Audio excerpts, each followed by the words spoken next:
This is the moment we waited for. Everything you want is right here. We gon' give them what they came for. We gon' take it up from last year. Shoot on my shot, boy, I'm long range. Me and the team on the same thing. Stayed down, never switched up.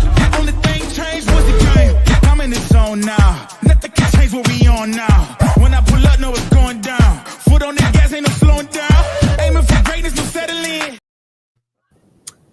What up, what up, what up? It's your boy Phil Porto, a.k.a. Phil All Caps, and I'm chilling right now with my guys, Diehard Eru from the Diehard Knicks podcast, and my guy, Apollo Reed from the Guard Up Knicks podcast. What is up, my guys? How you guys doing? Can't complain, man. Can't complain. I'm here. How you guys doing? Yeah, man, I'm happy to be here too, man. It's been a minute, you know, a couple things happened and stuff, but it's all good. Yeah. It's been a few weeks because we were supposed to go live during the game last week. On Wednesday, we were going to do a halftime show. And the night before, Mr. Apollo was like, oh, snap, I'm not going. I have a Christmas thing or something for work. And we were like, all right. Then we were going to do it Thursday. Then we decided not to. So it's been a little while. Eru, just letting you know, StreamYard just gave me a pop-up that it lost access to your Twitter account. And it said reconnect your destination. So just letting you know. I did it like 3 times already. It's definitely not doing it. All right. Well, that sucks. All right. But besides that, it's been an interesting few weeks for our New York Knicks. So there's kind of a lot that we can talk about. So we appreciate those that are starting to trickle in right now. We got Harlem CEO in the building, Keith Watkins. Okay. Greetings from ATL. Bro, ATL, just hearing those, reading those letters still stings from that game. So appreciate you being here regardless of your location. We appreciate you, Keith. If you guys can, if you're on YouTube, hit that like button, hit that subscribe button, hit that notification button. If you're on Twitter, please do us a favor. Retweet this. Do us a favor. The more, views that we can get back onto the channel, back onto what we're doing, that would be a total blessing. So we appreciate you guys. First, before we go into Knicks content, I want to give a huge shout out to my brother that's part of the Nick of Time show himself, Mr. Lee Escobedo. He killed it today. He was on with Ian Begley at the putback today. So that was a really good look for, us here at the Nick of Time. So if you guys can, if you haven't seen it yet, I'm putting the link in the chat. Go watch that episode, retweet it, give Lee all the love from it. So Wavy Edwards, appreciate you being in the building. But guys, since the last time we chatted, we had 2 big games. We had the in-season tournament game against the Hawks, which was a bit disappointing, and then we had that Orlando Magic game. So let's start with the Hawks game. Okay, so that one was a little bit of a sting for me due to the fact that we've talked a lot about how our team does not come out swinging and that it takes us a while to actually start doing something, and then we're playing catch up. But this time we actually came out the gate swinging, and we were the ones that were actually ahead in that in that first half. And then it took a drastic change in that second half. And we lost 108-100 with Trae Young ending the night rolling dice on, our logo at the center of Madison Square Garden. So I'll go with you first, Eru. What are your thoughts on that game, and what do you think caused us to kind of blow it? Well, you alluded to it. It's the slow start, man. I felt like Brunson might have been hurt. Brunson kind of was like laboring in the game a lot, kind of just plodding up and down the court and stuff. So I thought that, just everyone else too. It seemed like they were like hyped for the game, but at a certain point we just kind of like lost steam. And I think Atlanta, everything that they do well, everything that the teams do well against us, the length and pushing the ball and the 3-point shot, driving to the basket, that type of thing. It just started taking over on us, and they basically broke our backs. You know what I'm saying? So that's my thoughts of the Atlanta game. It didn't feel good, because I do watch alongs. You guys know that I do the watch alongs during the game stuff. So as I'm watching, I'm talking big junk in the first half. But as the game goes on, I can see that it's pulling away a little bit, and then once they pull the rug, it was already done, man. What do Yeah. you think about them? Yeah. I mean, I think like you said, we had the game in our control for a little while, and I think once that second half started, and was it the end of the first half or the beginning of the second half? Trae Young's at the free throw line, and they start the F Trae Young chants, Yes. and you see him give the head nod, and I said, all right, like we've been down this road before, especially in this arena, at many different iterations of Nick rosters. You know what I mean? And every single time when you have a heckler talking trash on that stage, you wake the guys up. Like, just leave him be. You know what I mean? Like, as soon as I saw that happen, I knew it was going to happen. He gave the head nod. He was like, all right, cool. And I said, okay, here we go. And he started going up. He started getting that extra pep to his step. And then everybody else started feeding off of it. And then that was it. We could not respond. We got punched and did not punch back. Did not punch back. At this point with that, it's almost like the Thundercat symbol for him. As soon as you start saying F Trae Young, that gives him power, and it gives the Atlanta Hawks team power too. Because I know they're tired of hearing that in their own arena too, man. So I wish fans would let it go. Because I mean that series was now it's like 3 seasons ago, or whatever, how long ago it was. It was a whole different roster. We were way different at that time, different time as a Knick thing. And we keep giving this guy power. I think we gotta like let that go down. Yeah. And the frustrating thing is, like, when you allow him to do these things, it should kind of make you go, okay, like, do we really need to continue with the smack talk when it's not doing us any good? Like, looking at the facts, that, like, okay, how many times do we have to have a situation like that, and my whole thing is, I don't think Trae Young has grown to a level that NBA people expected him to grow to, like, to be this, like, elite star, but he's still a really, really good player, And so for me, like, I never understood the idea of, if a good player is not playing well, why you start trash talking them at that point, like, why are you trying to get them to break out of the slump that they're currently in? Why are you trying to, like, wake a sleeping lion? If the lion's asleep for their team, let it sleep. Like, what's the point? It's not like he's killing us.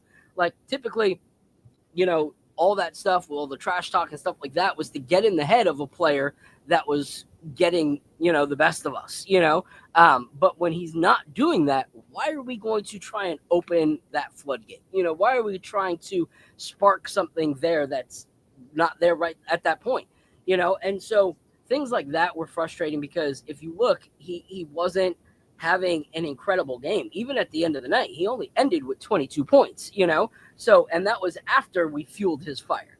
So 36% from the field too, Yeah, we should have just kept it what it was, where we were pretty much playing against DeAndre Hunter and Jalen Johnson.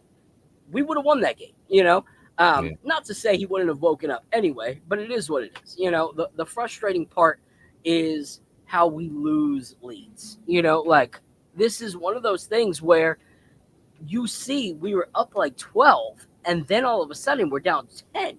Like, that's a 22-point, like, pendulum swing. Like, we can't let that happen and expect us to progress into the playoffs and have this really, like, contending style team. So shout out to Derek, aka D Block, in the building. Appreciate you so much.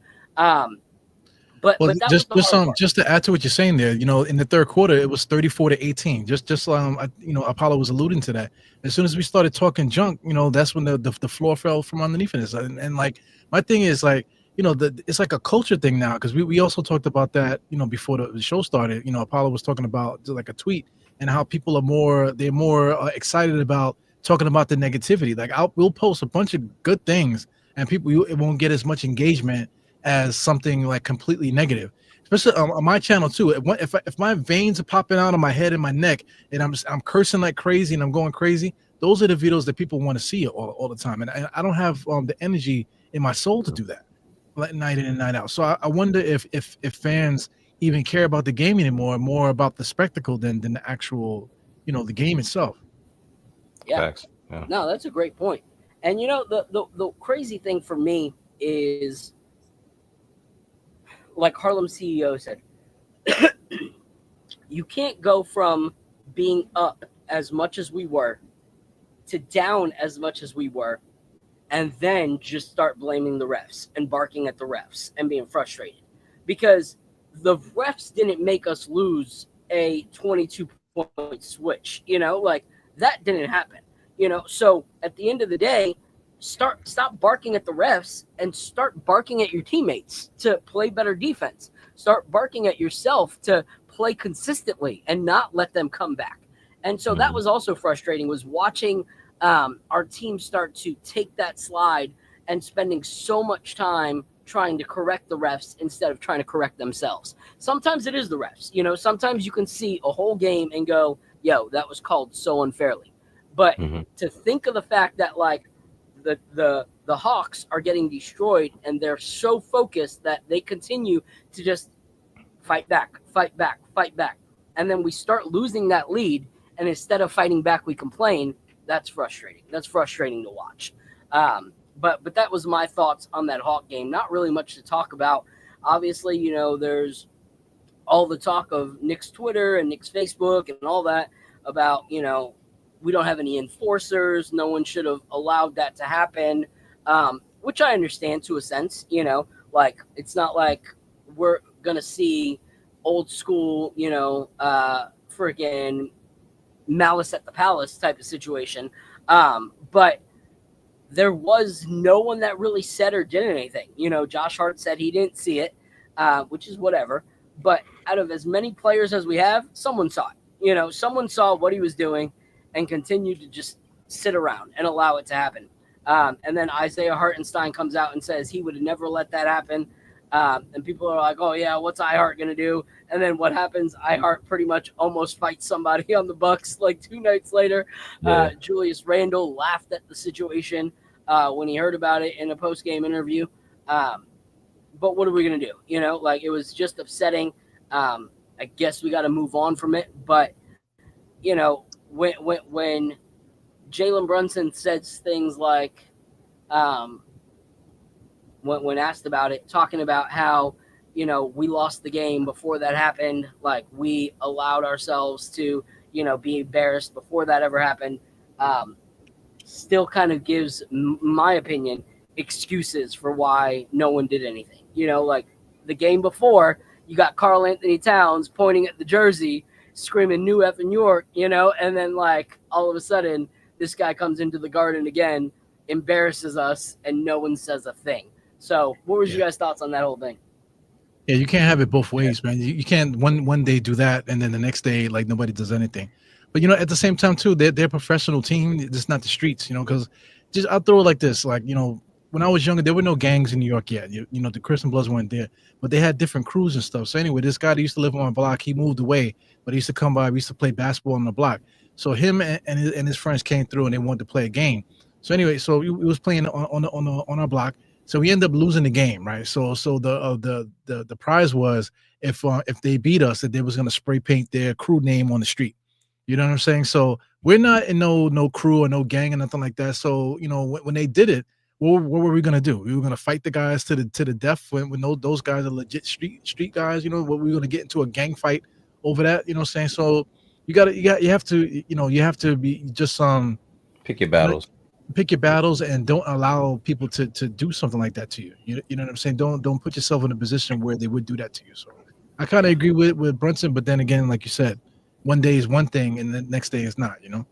Yeah, and that's the whole thing too. Is like, Parrish Duggar's talking about why didn't the fans do like, even like you wanna scream things while the game's going on. No one's trying to. Let's say the team didn't see it. The fans had to have seen it. Why are you not saying things, screaming things to try to get the attention of those that, are on the court, those that might be distracted? So shout out to Parrish Duggar for the $2 super chat. Appreciate you so much, man. And then Old Head said, salute, guys. Someone should have stretched Trey out and put him on his back the next time he drives in the paint. it's one of those things where, yeah, like Derek's saying here, we have no one on this team built like that anymore. That was a total embarrassment. Like the fact that I know that if Dante DiVincenzo was still in a Knick jersey, he would have said something. He would have done something. He would have at least went up and like hit the dice or the ball out of Trey's hand. So shout out to Alfred Payton. Alfred Payton would have. I think he would have killed him. Literally caught a felony out there. Alfred Payton. Yeah. But are you supposed to do that though, guys? Oh, they should have did this. Or as a fans, like Paris said, should the fans have done something? Like what should we have done? Follow them after the game and spray painted his car or something like that? It's like too much. When you start going that far. Yeah, it's one of those win-lose situations. But I think more so it's seeing on Twitter where people are upset and then people being like, oh, acting as if being upset about that is ridiculous, from a fan. Like for me, no, let the fans be upset about it, because that's one of those things where it's like, you don't have to be physical in an altercation, like to the point of like stupidity. Like no one needed to like hit him with an elbow, but like an easy go up to him. There's still seconds on the clock. Foul him, knock the dice out of his hand. Just something to be like, yo, this is still home. This is still the Mecca. You can't really call it the Mecca and watch someone go play freaking dice rolling on your court after he's shushed you and booed you and talked about how he enjoys being the villain of your city. You gotta at least say something. And he did it twice. That's the crazy thing. He rolled the dice, had enough time to pick it up and re-roll it, and not a thing happened. So and he had his hand on his knees and everything, man. He was like, that's like extra disrespectful with the hand on the knees too. It's like, come on, man. Yeah, and after it was an embarrassing way for us to lose as well. But not only Trey, but his teammates are watching and laughing on the court while it's happening. And when Trey gets up, they're going up to him and laughing and dapping him up. Even then, that's a perfect time to go up and be like, yo, that's not cool, But we didn't see any of that. So, yeah, you see, right Fritz says, my bad. Yeah, go ahead. He said, reminds me of Terrell Owens disrespecting the Cowboy logo. Mm-hmm. So, yeah. Well, Fritz says, were they real dice? No, there wasn't real dice. That would have been crazy if there was real dice, though. No, I think it was. It was real dice? Someone said that he had the dice in his pocket. He didn't have no dice. No? He didn't have no dice. He didn't have dice. No, I don't even think he could get away with that.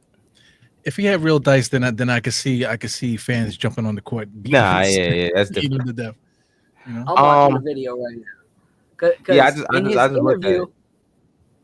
In his interview, he said "Oh, I rolled the 8, picked it up." Oh, okay, no, there was no real dice. There was no real dice there. Yeah. Yeah, that would have been. I mean, so my thing is they already got punched in the face, so they didn't have the energy. If it was a close game at the end and they just what I mean, I can see them going up to him yo, out of here. You know what I mean? Because they didn't get embarrassed. They already got embarrassed. They had no energy, no fight, no spirit in them. They had no energy. They barely made it through that fourth quarter, if you ask me. I'm just watching them. Their spirit was gone. There was no way any of them were going to jump up and fight anybody or say anything. Number one. Number two, they're friends. All these guys are friends off the court. You know what I mean? Jalen and Trey and all these guys are friends. So it's it would have looked more like a show if they would have did that. You know what I'm saying? And it's different. Back in the day, none of these guys were friends. You know what I mean? Back in the 90s, these guys weren't friends. They weren't working out together in the offseason. Now you see all of these open runs. Everybody plays with each other. You know what I mean? He's been playing with Kyrie this summer, Jalen, a bunch of guys. So all of these guys are friends and they're supposed to be competitors at the end of the day. So it makes it harder for you to really get amped and get in somebody's face and really talk trash because it's yeah, I know you, bro. Relax. That's not who you are. You know what I'm saying? Social media and cell phones and stuff like that. Right. So guys text each other all the time, FaceTime each other. And stuff, so. All the time. Y'all all in the same group chat. Same thing with Tyler Hansbrough. He said this, not Tyler Hansbrough. Wow. Tyrese Halliburton. That's wild. How the hell I went there. But Tyrese Halliburton said the same thing. Lizzie, yeah, we're on the same group chat. Like we talk trash to each other all the time. But we hate the Pacers. You know what I'm saying? Like with the fans cannot Yeah. stand these guys, but these Yeah. guys are friends. Like they're all in group chats. So Yeah. that's kind of taken away from the competitiveness of the NBA, if you ask me. So you know what I mean? Like it's kind of like it's I didn't expect them to do that, and I also think they expected Trey to do some silly shit anyway, and they just was like, whatever, go ahead, dude, talk your shit. We lost, like Yeah. we can't say shit. And here's the thing: is like, I'm not the type that's gonna like, like my life is mad different. Like I wake up on Sunday mornings, I go to church with my boys and my wife. Like I'm not trying to get anybody jumped, but I'm also the kind of person that's like, this is your sport. This is what we're paying you to do. We're trying to support you that we're repping when you guys aren't having pride in the logo that you're on the court for. Like that's the thing that kind of irked me. I'm like, I'm not telling you to go knock them out, but I'm also like not asking you to like just pass it off either. Like go disrupt it. Go do something. Put them on the free throw line with a second left. I don't really care. Just don't allow those antics to go. Like if he does a show, what does that say to everybody else? Like you can come in and disrespect, no problem. So it is what it is. Shout out to my guy Trippy in the building. He said, I finally made it out to one of these. Let's go. Appreciate you, bro. If y'all don't know who Trippy is, please follow my guy Trippy OG. We go back. I love that dude. VSN Network. Yo, Trippy, I've never met anybody with energy like Trippy OG, man. That dude is nuts, man. But he's good. He's hilarious. He's hilarious. Family guy and all that. Definitely. That's what's up. I was also going to say. Obligatory Tibbs Stinks comment. We'll talk about that later. My guy, Ally State of Mind. Appreciate you so much. But all right, let's. What were you saying, Apollo? Apollo's just saying something. Yeah, Apollo, you saying something? The one thing that I did want to mention that we didn't really get into because we were so like wrapped up with the emotions is Cat was the only one who really had it going, and he was in foul trouble. So the second to last time or the last time that they had to take him out because of the foul trouble, that's when they really went on a serious run. So like that's another. It ties back to something that we were worried about a couple shows ago is if he's going to continue to get in foul trouble and hinder us from being able to get wins because he should be in the game in these crucial moments. Like he didn't really get to play in that last stretch because he was sitting out with, I think he had 5 fouls and about 9 minutes left in the fourth. So it's just like, he's got to stay out of foul trouble because it makes it a lot easier for teams to attack us and to slow down our offense. Because when he gets it going, nobody can really guard him. You know what I mean? Yeah. And I agree with that. And that's where my one thing about like Tibbs' decision in that game, really frustrated me. Like you see that 22-point lead, that 11 point, 12-point lead is slipping. And now it's not just slipping, but it's skyrocketing onto their side. I don't care if he's got 5 fouls. We can't risk to continue to go down with that little time left in the game. This is where you risk it. You throw Tibbs, you throw Cat back in there, and you play Russian roulette there. You tell the other guys, hey, you're going to have to step up for him defensively here. But we need his rebounds, and we need his scoring. And what did we do? We let him sit. And when it was too late and the momentum had already shifted, Trey's hitting his shots. They're clicking on offense. They're clicking on defense. They're running a fast-paced game, and for some reason – the Knicks are trying to keep up and run that same pace, and it's not working out on the other end of the ball. Like, it's looking sloppy for us. That is when Towns should have come back in, and it should have been a done deal. If he gets fouled out, he gets fouled out. But at least the fire was stomped out a little bit instead of once the fire already erupted, all of a sudden, now let's bring him in when we can't get back into the game. Like that. Same thing with Tom Thibodeau also. DeAndre Hunter was the one that was really killing us for a major portion of the game. And who was guarding him? Freaking Deuce. He had Deuce McBride guarding that guy. So, I mean, that's also kind of Tibbs too, because it's not like we don't have personnel that we can at least match up for a second, match up a little bit. Like in the Orlando game, the Orlando guys, we're going to talk about that in a second, but you know, they were missing their two top guys. So what the Orlando coach did, he literally played everybody. Everybody got a chance to play because I want to see who got it, who has enough to get us back in the game. Like we don't have like established players, but we do have bodies that we could throw out there just in case. But Tom Thibodeau refuses to let these guys play. And I think even though these guys are not established, we don't know what they can do and this, that, and the other. At this point, now, you know, the season, we should know. You know, so if we need them just in case this guy Karl Anthony Towns is hurt, God forbid, or foul trouble or something like that, then what do we do? Because take it a step further. Let's say if Towns gets hurt and he's out for 2 weeks, and then let's say, God forbid, two of our starters get hurt for 2 weeks at a time. What the hell are we gonna do? All right. Yeah. Yeah. Pacome that's the doesn't thing, really it's like- Daddy doesn't have the minutes that you really need him to have, and Tyler Kolek, all these guys who should be getting run, like, you know, just so if they get thrown in a situation, they're not like a deer in headlights. You know what I mean? Yeah. It's, Right. Yeah. That, you know, I And don't that's want to the jump thing ahead at is- Orlando, but Orlando plays extremely hard. Everybody's playing like dirty. Everybody's dirty on that team, but everybody's doing the same thing. Even Atlanta, you know, they all play together the same type of way. But the Knicks don't have that continuity throughout the roster. So Yeah. And that's the thing is like, how can you expect these players to be prepared when you don't give them anything for them to have preparation? You know, you're not giving them the tools, you know, and then what's going to frustrate the crap out of me is you're going to get a lot of fans who are so like gung-ho and like have Tibbs flavored goggles on, and they only see things through like sunshine and rainbows.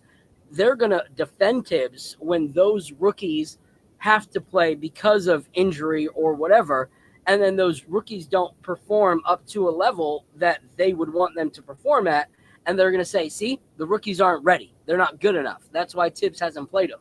No, they're not good enough. They're not going to be ready at that time because Tibbs didn't play them. It's not that's why Tibbs didn't play them. It's that they don't get to that point because Tibbs doesn't play them.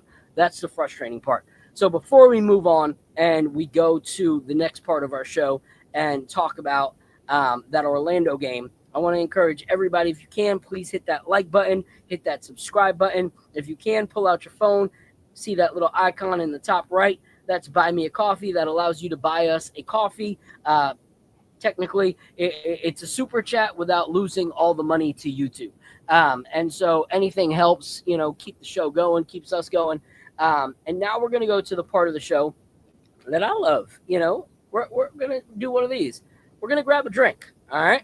So if you got a drink in hand, this is for you. If you don't, take a second, go grab something, grab a whiskey, grab a rum, grab a vodka, grab a soda if you don't drink. Whatever you want, grab a drink. But for those who do, we're going to have some whiskey time, all right, with Professor Phil Porto right here. All right. So what we're going to do is we were talking last week. Typically we do, you know, just whiskey or whatever. But this week we decided we were going to. Hate Matrix. he'll get to it. In his glass today. But for us, we're doing a variation of an old fashioned. So old fashioned is one of the most classic drinks. 2 ounces of whiskey or rye with orange or Angostura bitters, 2 little dashes of that, about a half an ounce of Demerara sugar or simple syrup, whichever. Stir it all up. It's delicious, simple, easy. But we decided we wanted to do a rum variation. So I'm going to let Apollo go and say what's in his glass. Because I said don't just do a rum old fashioned, but add something into it that makes it a little bit unique. So what you got, Apollo? So I got a Malibu Black, and all I had to mix it with anything was this grenadine, which is like a pomegranate and I think cherry. So it's a simple syrup. So I just mixed that together and I threw a splash of pineapple soda in there. So just give it a little bit of taste because I didn't have any bitters. So you know, all right. What does it taste like, baby? What does it taste like? We're gonna see right now, huh? Yeah, let us know if it's good. That's smooth. Yeah, that's really smooth. I like my drinks to be a little bit stronger, but I don't want to add more liquor and then be messed up on here like with y'all acting crazy. But It's pretty. It's really really smooth. The grenadine really smooths it. Really smooths it out. I Well, like it. Malibu all Black right. is actually coconut, right? Yeah. So Mhm. it's you got coconut in there, you got a little bit of the pomegranate, like you said, and then you have what's the other thing? The pineapple soda. Yeah. Oh, that sounds fantastic, bro. Yeah. It's really good. It's really good. I like All it. right. I All like it. right. Like I said, I typically like my drink stronger, but this is sweeter, but it's good. It's good. All right. Mm. What you got, Apollo? Even though it's not an Eru, even though it's not an old fashioned, what are you sipping on? Well, you said just grab what we have. It's kind of the last minute thing. I still have barbacoa left. Barbacoa Mm. from Thanksgiving and stuff. So I still have some of that left. So I stole my wife's strawberry seltzer. You know what I'm saying? So Okay. I hate these, man. The Waterloos are not too bad, but I mean, strawberry salsa to me, it just makes me feel, it gives me a tingle. You know what I'm saying? But for like the bitters type of thing, I just added just regular old real lime, juice Okay. that you get in the grocery store. So I Okay. Yeah, mixed it yeah. together, man, and not for nothing, I've been drinking this the whole show. So I might be a little tingly right now. You know what I'm saying? But the flavors together, I really like the Haitian rum though. I really love it, man. Baba You know cool, what I'm man. saying? That stuff I is could drink good, this man. by itself. Yeah. I feel Baba like cool it. All right. is good, man. Yeah, I don't. All I right. feel like it attaches to the melanin or something, man, because it gives me. I feel like it gives me a little energy. But just with the strawberry seltzer, along with the little bit of sourness of the lemon, and along with the rum, I think it just came out great, man. So I'm enjoying it. I'm trying not to go too crazy. I had Nah, plenty good times in Rockland County, New York, because it's a heavy Haitian population. A lot of my friends are Haitian, Yeah, and that's all. Like that bottle was like a stalemate. Like Baba Cool was always part of the shelf. So you're it was married good to a stuff. Haitian woman, right? No. She's like my wife's actually from St. Thomas. Oh, okay. My wife is Haitian, so that whole Haitian side, man. As soon as I Ah, pulled out the bottle, they're like, "Hey, oh, boy!" boy. So yeah, I felt that's hilarious. I fit right into the family, man. So Yeah, that's That's good. man. hilarious. Wavy. All right. Well, I ain't got no strawberry deliciousness in my You glass. just made it worse. You said, I got no strawberry deliciousness. Oh All God, right, I my was trying pinky to is avoid down that. for this drink. So I went Papaste with one Dork. of my favorite rums, which is Ooh, Brugal. Oh, Brugal. All right, the other side of that Brugal one. is Okay. one of my favorite. This is the extra viejo, and it's actually like mad delicious. So Brugal 1888 is actually my favorite rum, but I didn't have it anymore. But this one's really dope. It's got like hints of vanilla and like caramel, and like little bits of honey flavor to it. Is what you can taste in it. And so what I did is I did it with bitters, but I switched up the bitters instead of just like an orange or a Angostura bitters. I got this little guy right here, which is Bolivar. Um, Mm, Oh wow, bitter cube. trying to cover my. it looks very illegal. Let me see. Why is it not focus? There we go. There it is. Boom. Bitter All cube. right. And so the notes for this one are chamomile, jasmine, cinnamon, and raisin. So a little bit of variations. And then this is my favorite bitters right here. This is some black walnut bitters. Okay, Oh, black walnut. Absolutely black delicious. walnut. Mm. And so I did 1.5 ounces of the Brugal. And then this is one of my favorites right here. Love any cocktail that has this. So I tried this out and loved it, adding it to the old fashioned. It's called Laird's Applejack Brandy. So That's it's a actually brandy. delicious. I'm gonna Yeah, write it's that down. absolutely Put that delicious. bottle. Put that bottle up there again. Yeah, so it's Laird's, Lairds, Applejack. Applejack. Yeah, brandy in general is sweet, but that apple jacks is really good, man. The Yeah, layered ones. I yeah, tried the that. Laird's Applejack is incredible. It's got like, pretty much like the taste of apple inside of your brandy, with a touch of cinnamon. So So mixing all of those together, it was such a well balanced like cocktail, and I'm loving it. Mad good. So this will probably be something I throw on my little home bar recipe. Just started trying things. I actually tried something else. I tried adding one of my other favorites, which is Amaro Nonino, and I hated it. It was absolutely disgusting. Like Hmm. none of the flavors work together. So skipped Damn. that one, went with this one. Glad I did. So cheers to you guys. Cheers to everybody in the chat. Appreciate you guys rocking with us. Have a little drink, and then we're going to go on, talk about that Orlando Magic game. Yo, shout out to Brugal, man. I went to DR one time. Me and my wife before we got married and stuff. We went to PR first, and we had fun there, and then we took the short flight to DR. So I never had Brugal before. You know what I'm saying? So Okay. that's all they had on the result was Brugal. So I actually we was trying it. So I told the bartender, I said, I never had it before. So he actually pulled out that bottle that you pulled out, that black bottle. Yeah. Yeah, he actually pulled that out and gave it to us. And between that and the Mama Juana, we actually made it to our rooms. I don't know how we made it there, but we woke up completely naked with Oreos like all over us, man. So I don't know, I don't know what happened. I was checking my holes, she was checking hers to make sure everything was good, man. But Oh my god. I don't know what So happened after that. this show just took a turn. Oh my so god. we're going to take it back to Orlando where Disney is. And This is the Knicks nightcap, though. You know what I'm saying? So that's a good segue, though. Back to Disney. Back to Disney, yeah. Keep it family friendly, you know what I mean? Yeah, family friendly. But you got to remember, this is Eru from the Die Hard Knicks podcast. So if anybody ever follow me anywhere, you know how left my show goes. Man. You know how he gets down. You know how he gets down. Yeah. All right. So we're going to talk about that Orlando Magic game. This one, we pulled through, and we ended up. Disney after dark. What happened? The Fitz, Disney Fitz. After Dark. Yeah, oh my god, Disney After Dark. Crazy. All right. So we ended up keeping the Magic under 100 points, beat them 191. But also, even though we kept them under 100, it wasn't really that impressive offensively for us, because they kept us at 100, and that's without, two of their best players.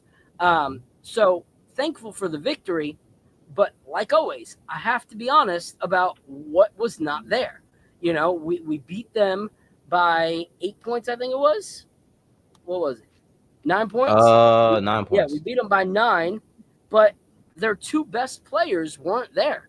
Paolo Banchero has been out, so we have to look at those things and be like, okay, we could celebrate a win because a win is a win, but we also have to go, what is it that's keeping this team still so close to these other teams when their best players are MIA?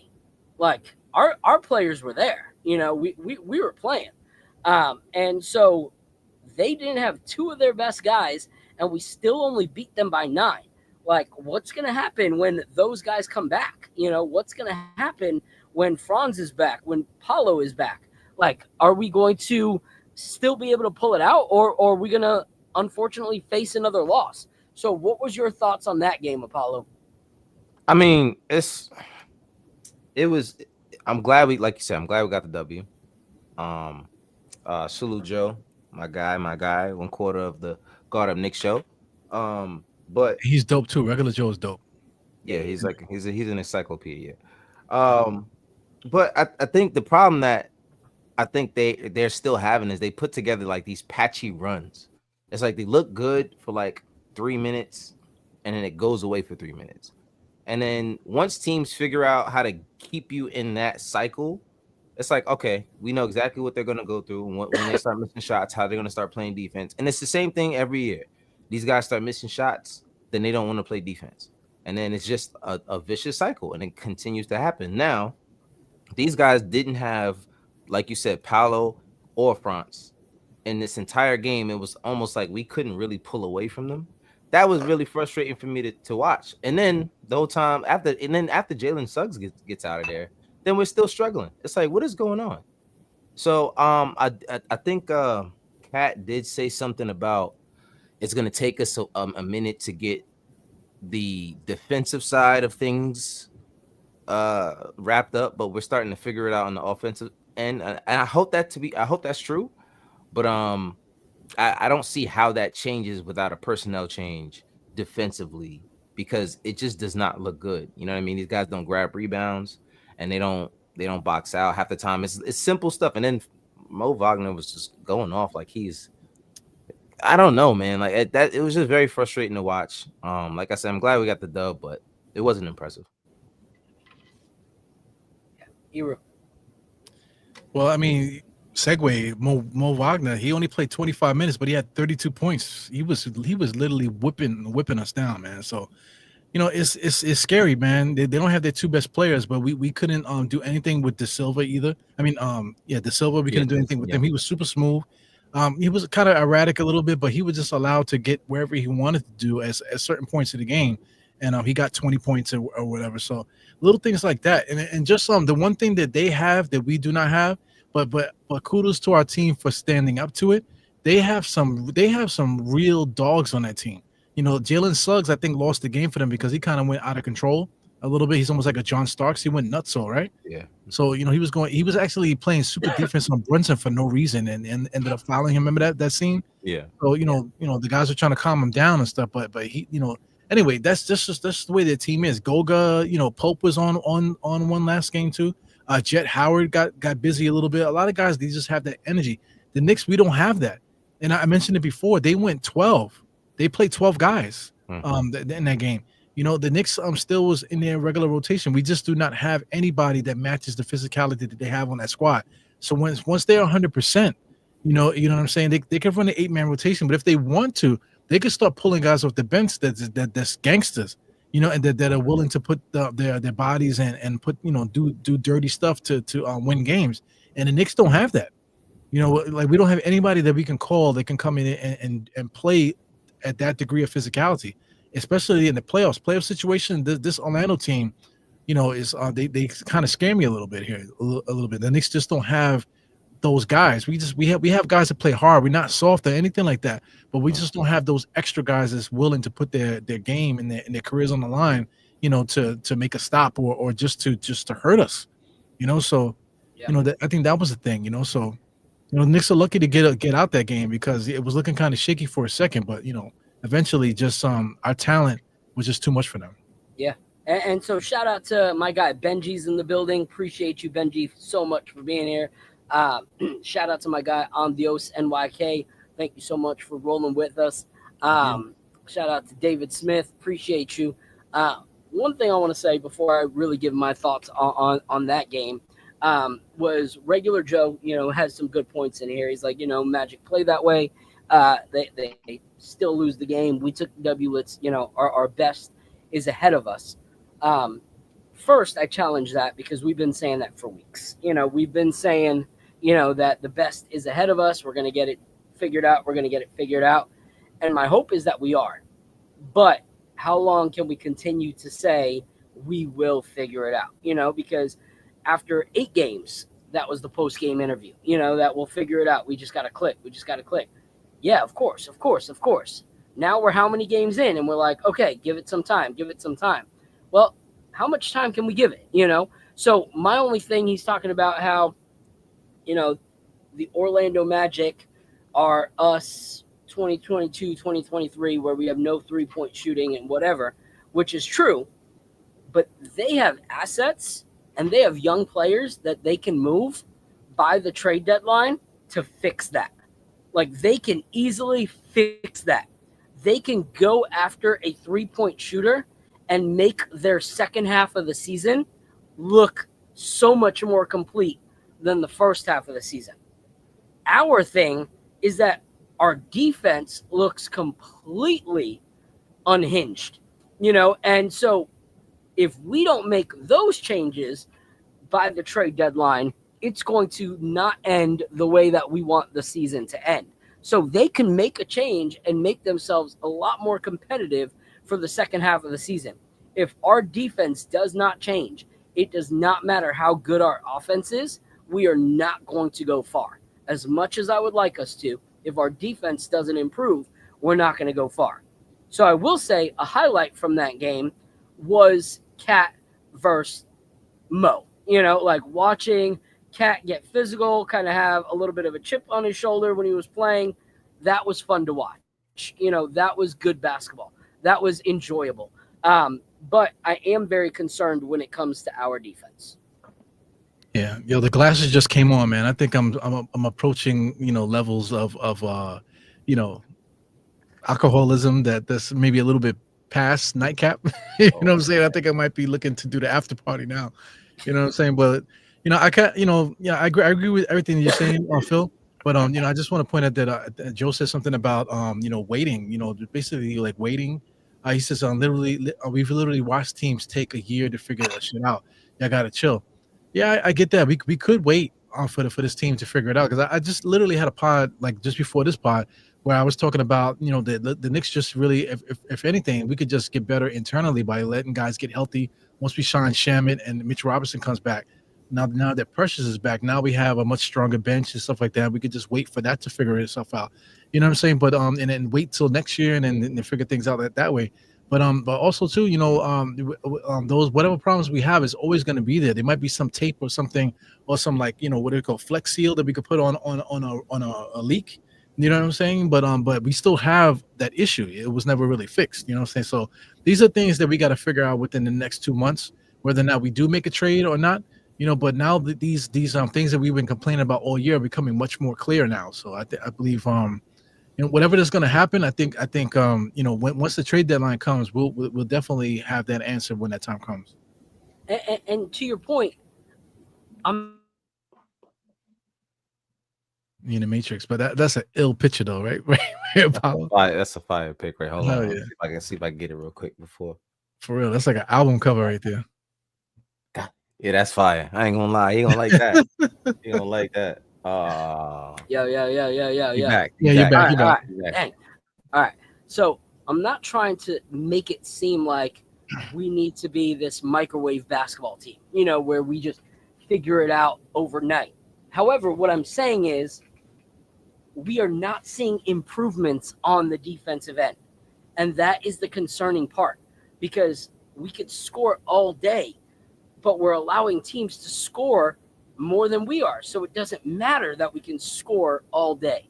And the problem is, and I'll say this every single episode, because I've tried to completely get behind Tibbs, but it's moments like this where I'm like, your skill set that you say you bring to the table, the thing that you are known for is to be this defensive mastermind, but you're not.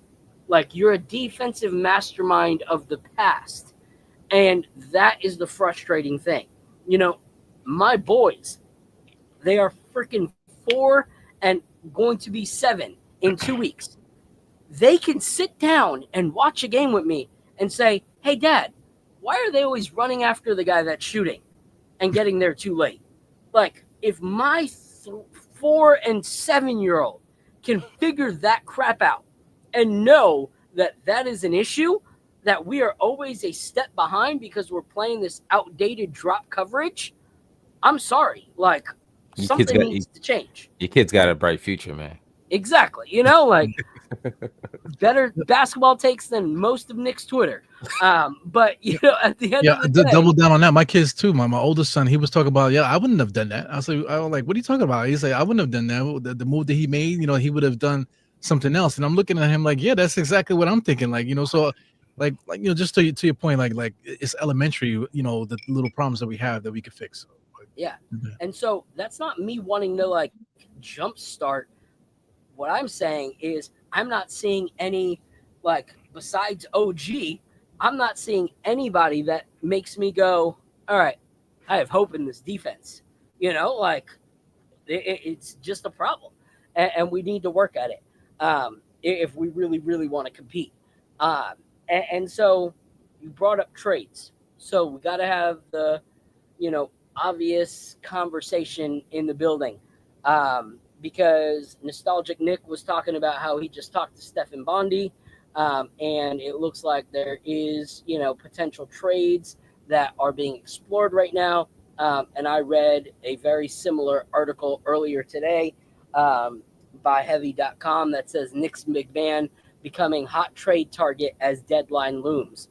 And if you guys remember, I said, I think that Tibbs is giving Sims all these minutes to show, that he can, if he gets on the court, can play well, so that he could be a possible trade movement.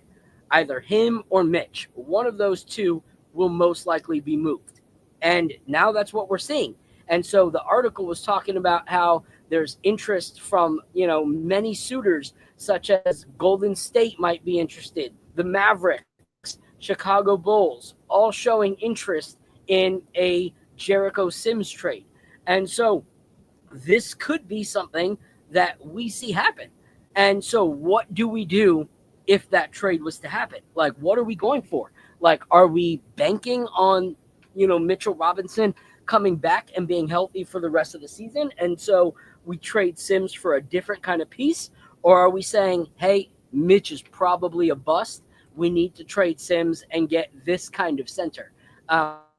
What are your guys' thoughts on the conversation that's going around right now about multiple teams being interested in Jericho Sims? I'll go with you first, Eru. Well, it's a lot of things going on with the Knicks, So I mean, Jericho could be traded just to free up a spot because we're looking to bring up Shamet. So that'll be a nice way to open up a spot to bring Shamet up, to free up cap maybe a little bit, maybe trade Jericho for a second rounder, that type of thing, just to free up a little bit of space. Because that also opens up the door for, like, say, somebody like TJ Warren to come up also, to bring up two guys by trading a Jericho Sims off the roster, something like that.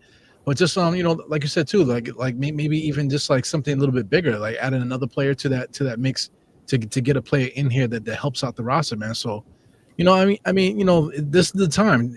December 15th hit, so it's not a coincidence that now all of a sudden we're starting to hear clear cut rumors and stuff now. So, I'm like in right between what Joe is saying and right between what some other people are saying too, man. I'm like I could see trades, major trades that could be made that could help this roster out and really shake up what we do. And then I can also see that we could sit back and like just wait for guys to like, just to get healthy, and then we could bank the season on, say, Mitchell Robinson finishing it off, and this guy Shamet, all of a sudden, his shoulder is perfect now, and then he could play the rest of the year.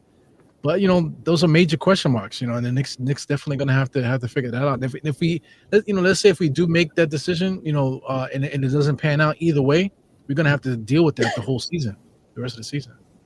Yeah. So the only thing I'll push back on is the idea of Sims being kind of a just open up another spot kind of position, because as effective as he's been for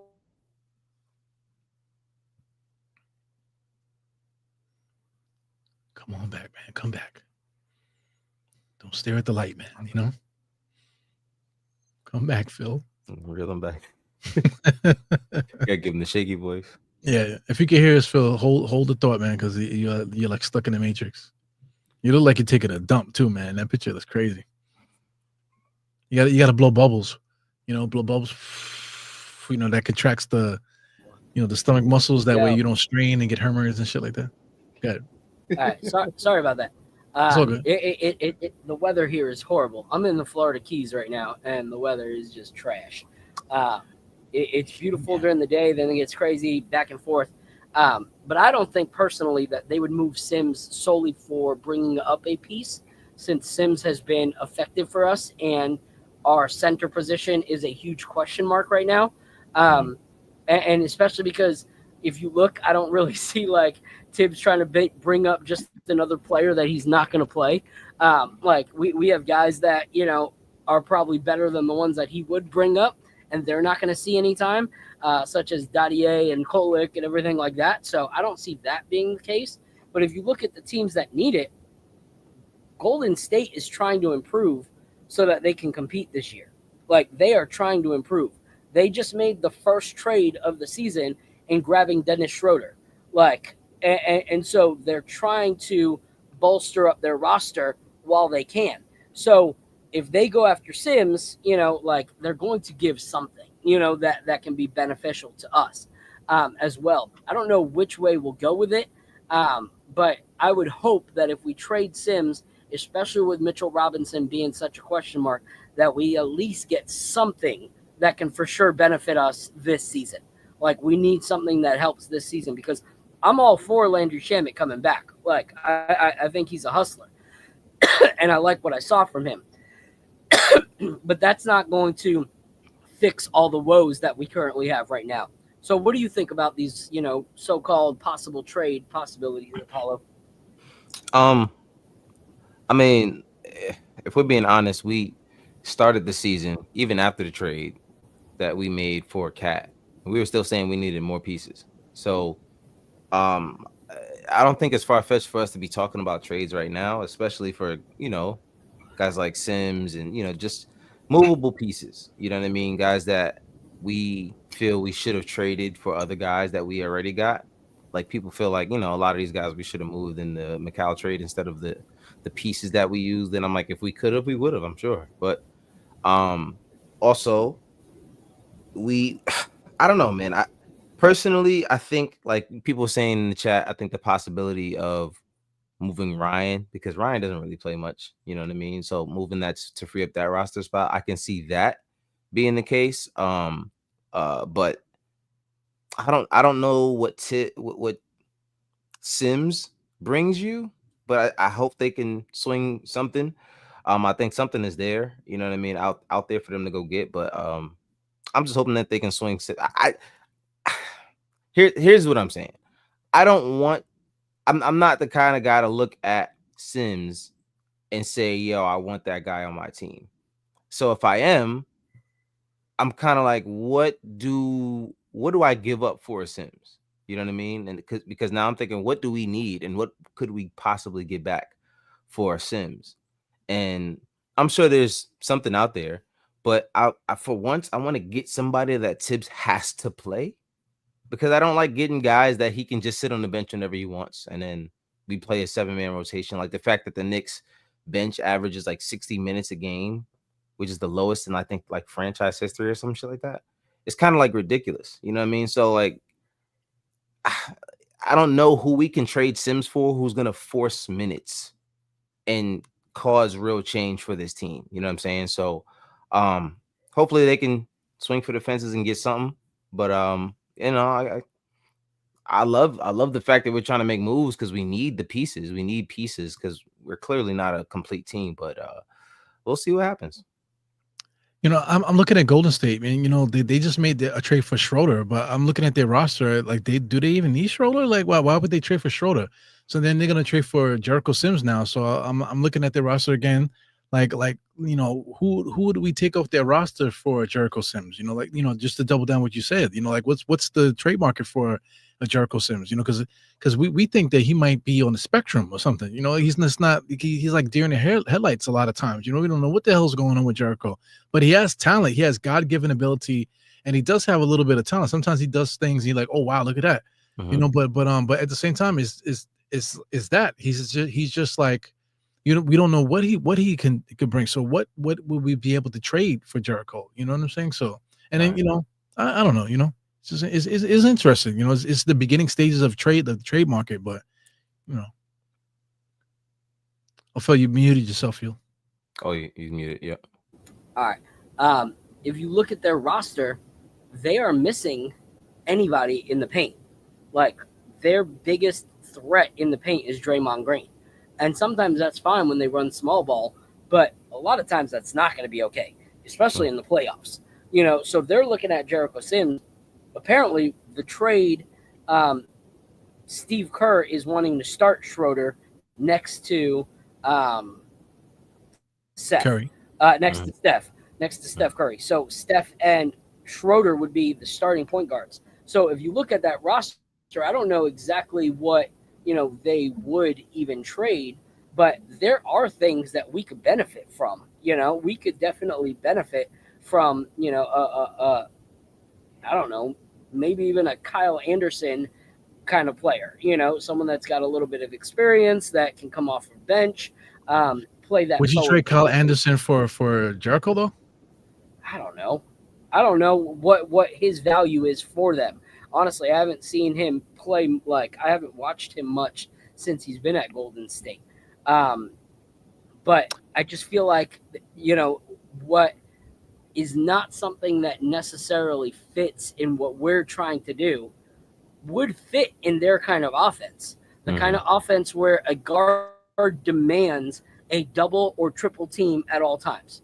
Like, Steph Curry is, until he dies, going to demand a two-person, at least, if not bringing in a third to try to stop him. That's Lob City waiting to happen, especially with the speed that those guys can play with. Now you add Schroeder as well, who's used to those kind of plays, like faking the drive and lobbing it up to a center. Now you got two guys that can lob City for Sims all day long.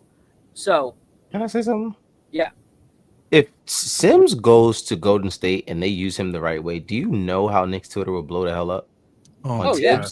Oh my God. I'm not looking forward to that. Oh my God. It would be that'd be. But a team like that, because they shoot so much threes and they do a lot of movement offense, Jericho Sims would be kind of like, available. Mm-hmm. Just from all the lobs all day, yeah, because they'll be actually looking for him for the lobs and stuff. Because they do that, they try to do that with Looney, but they can't do it because he's not capable of that. So I can see how he can help with that team there. Yeah. But like you mentioned Kyle Anderson. Kyle Anderson is not playing. I don't know if he's hurt or what, but he actually could help us because the size, his ability to pass and dribble and stuff like that. So that's interesting. That's definitely interesting. Yeah, his hairline is crazy. But another team that was mentioned was the Dallas Mavericks. Like they have some of the older guys when it comes to their centers, and now that you have like guys like Kyrie Irving, you have when Grimes comes in off the bench, you got all these guys that they're moving a faster pace offense. A guy like Sims would be good there too, so it's all about the piece more so that brings the value than just the name of the player. If it fits that that roster, they're going to get rid of someone that we're like, oh, why would they trade Sims for that? Well, because that player doesn't fit them. That player doesn't fit their system. He would fit our system. And so I think that's the way that we're going to be navigating this trade. And this is the perfect time and why I wanted freaking Eddie freaking Presti to join us today. Because when we talk about trades, you got to talk Presti. So what I want to do right now is bring up Eddie and get his thoughts. If you guys don't know, Eddie Presti is like family to me. All right, me and this guy have done a lot of content together. The only thing I hate about him is he does shows that are typically like halfway through ours. So we can't really support each other the way that we want to. But we try. But today he had off, so I wanted to bring my guy Eddie Presti up right now. Follow him on Twitter and watch his shows after you watch ours. So, Eddie, what up, buddy?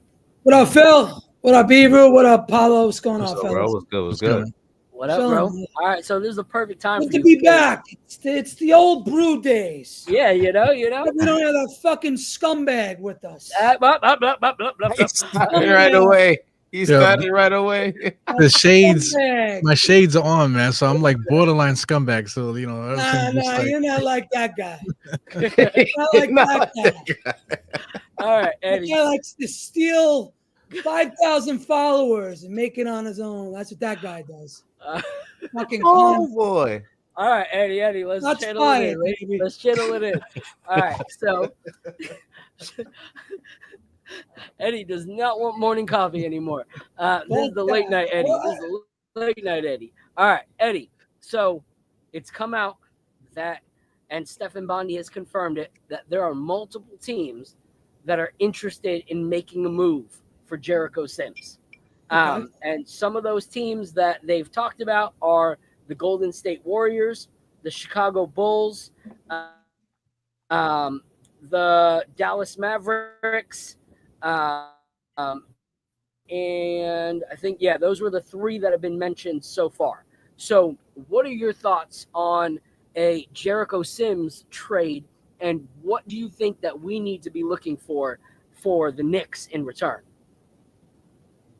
It depends what we're getting back for him, right? I mean, are we just – I don't know. It all depends what we're going to get back from. I'm assuming if we're getting anything of value in return for Jericho Sims, we're going to be adding second-round picks to that because that's just the way it goes. It's also complicated, too, because the Knicks can't take back. So Jericho Sims is on a $2 million contract. technically they can't take back the same amount of money. They have to take back less because we're hard capped at the first apron. So how many guys make under $2 million? There's not too many people out there. So it's not just moving Jericho Sims. You have to move you have to make almost two moves to bring back one player at $2 million. That's the way I look at it. So are they just saying Jericho Sims when it's really probably Precious? Because when you look at it, there's a lot of players that make less than $6 million that fit what we're trying to do.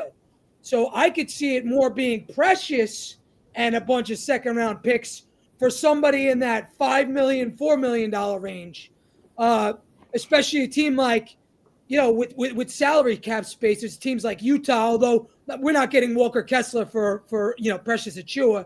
Even if we offer 10 fucking second round picks, we ain't getting him. He's going to get. They wanted 2 first just to start the conversation for Walker Kessler. Yeah. We're not getting anything again. I think when it's all said and done, we're going to get something either on the buyout market, or we're going to get Landry Shamet, or we're going to get TJ Warren. I don't see many instances where we could really improve this team. Again, it's one thing if we were able to do an even swap, a $2 million guy for a $2 million guy. That's easy. Yeah. But the only guys that make less than $2 million are like rookies. And Tibbs don't play fucking rookies. We all know this. Exactly what I'm saying, man. And so that's the big question. But the only speculation there is the teams that were mentioned. Right. All of them need Dallas. Who was it? Chicago. Okay. And Golden State. They're all looking for an actual center, because Chicago's trying to rebuild and have talked about how they're going to move Vooch, and start with a younger new team. So right. Precious wouldn't be that guy. They're not trying to move on from a stretch big to a smaller non-stretch big. They'll be looking for more of an actual center, which is why the Sims thing would make sense. Golden State, same thing, because they play small. Draymond Green is the biggest threat that they have, and Kyle Looney, when he plays, he's older, doesn't have the versatility of the young guys that are that team, or the fast pace of like Steph and stuff like that. So Sims would make sense there. But what we get back is the issue. What do we actually get? Which is a great point financially, because we would have to pack it with something else. Also, you were talking about Precious being traded. Someone brought up the point that he can't be traded till February 18th. So they're talking about 18th? A trade that February 15th, I think, 15th, or that's the deadline. Then he can't get traded. Period. That's after the deadline, right? When I don't know. You might want to double check that. Let me check. NBA trade deadline. Hold on. 3rd. Yeah, I don't know. Oh my God, the deadline is February 6th. Yeah. Okay. He can't. Fritz said he can't be traded until February 3rd. I think that's what. Yeah, okay. February 3rd sounds Nostalgic funny. Knicks at February 15th. No. February 3rd, I think Matt Ryan's also eligible to be traded as well. Mm-hmm. He's another $2 million guy. But I'm looking at here's the thing. For what we can get for him, I don't know if I would want to move Precious Achua. What he brings at his value is important for us. We need something, to bolster our bench that would be alongside of him, not in lieu of him, in my opinion. Right. I feel like he brings some of the only grittiness that we actually have on this team. If you look the other day when, a whole bunch of players, there was altercation, the only one who actually got up that was ready to do anything was him. He's always what about the Malik guy Beasley? Yeah. If Malik Beasley's on the table, he makes $6 million. Okay. You move a couple of contracts around, you throw Precious. Would you do that? I mean, he's a guy that's shooting like crazy from 3. He's sort of a wing. I think he'd fit in with the bench. I mean, he could score. I mean, he's not the worst player. And we have a history of doing a ton of deals with Detroit. How's his defense? Well, He's also pretty short too. We kind of need somebody like 6'7", 6'8" kind of range there, because we already have Deuce kind of that fills that guard He's spot. 6'4". So a name that Fritz did mention that I'm really intrigued for our bench is Matisse Thybulle, which I think really would give us a lot of defense and add to our bench. But he makes $33 million in 3 years, and I don't think we can match that salary. Wait, what does he make? $11 million a year? You're saying? Yeah. So that would be Mitch would have to go out for him. It would have to be Mitch in that case. Yeah. And do you think the Knicks would do that? I don't know if the Knicks would do that. The only guy I could see going for Mitch, and I say this all the time on the spaces, and people get mad at me, but don't shoot the fucking messenger. I'm saying it because there's some truth.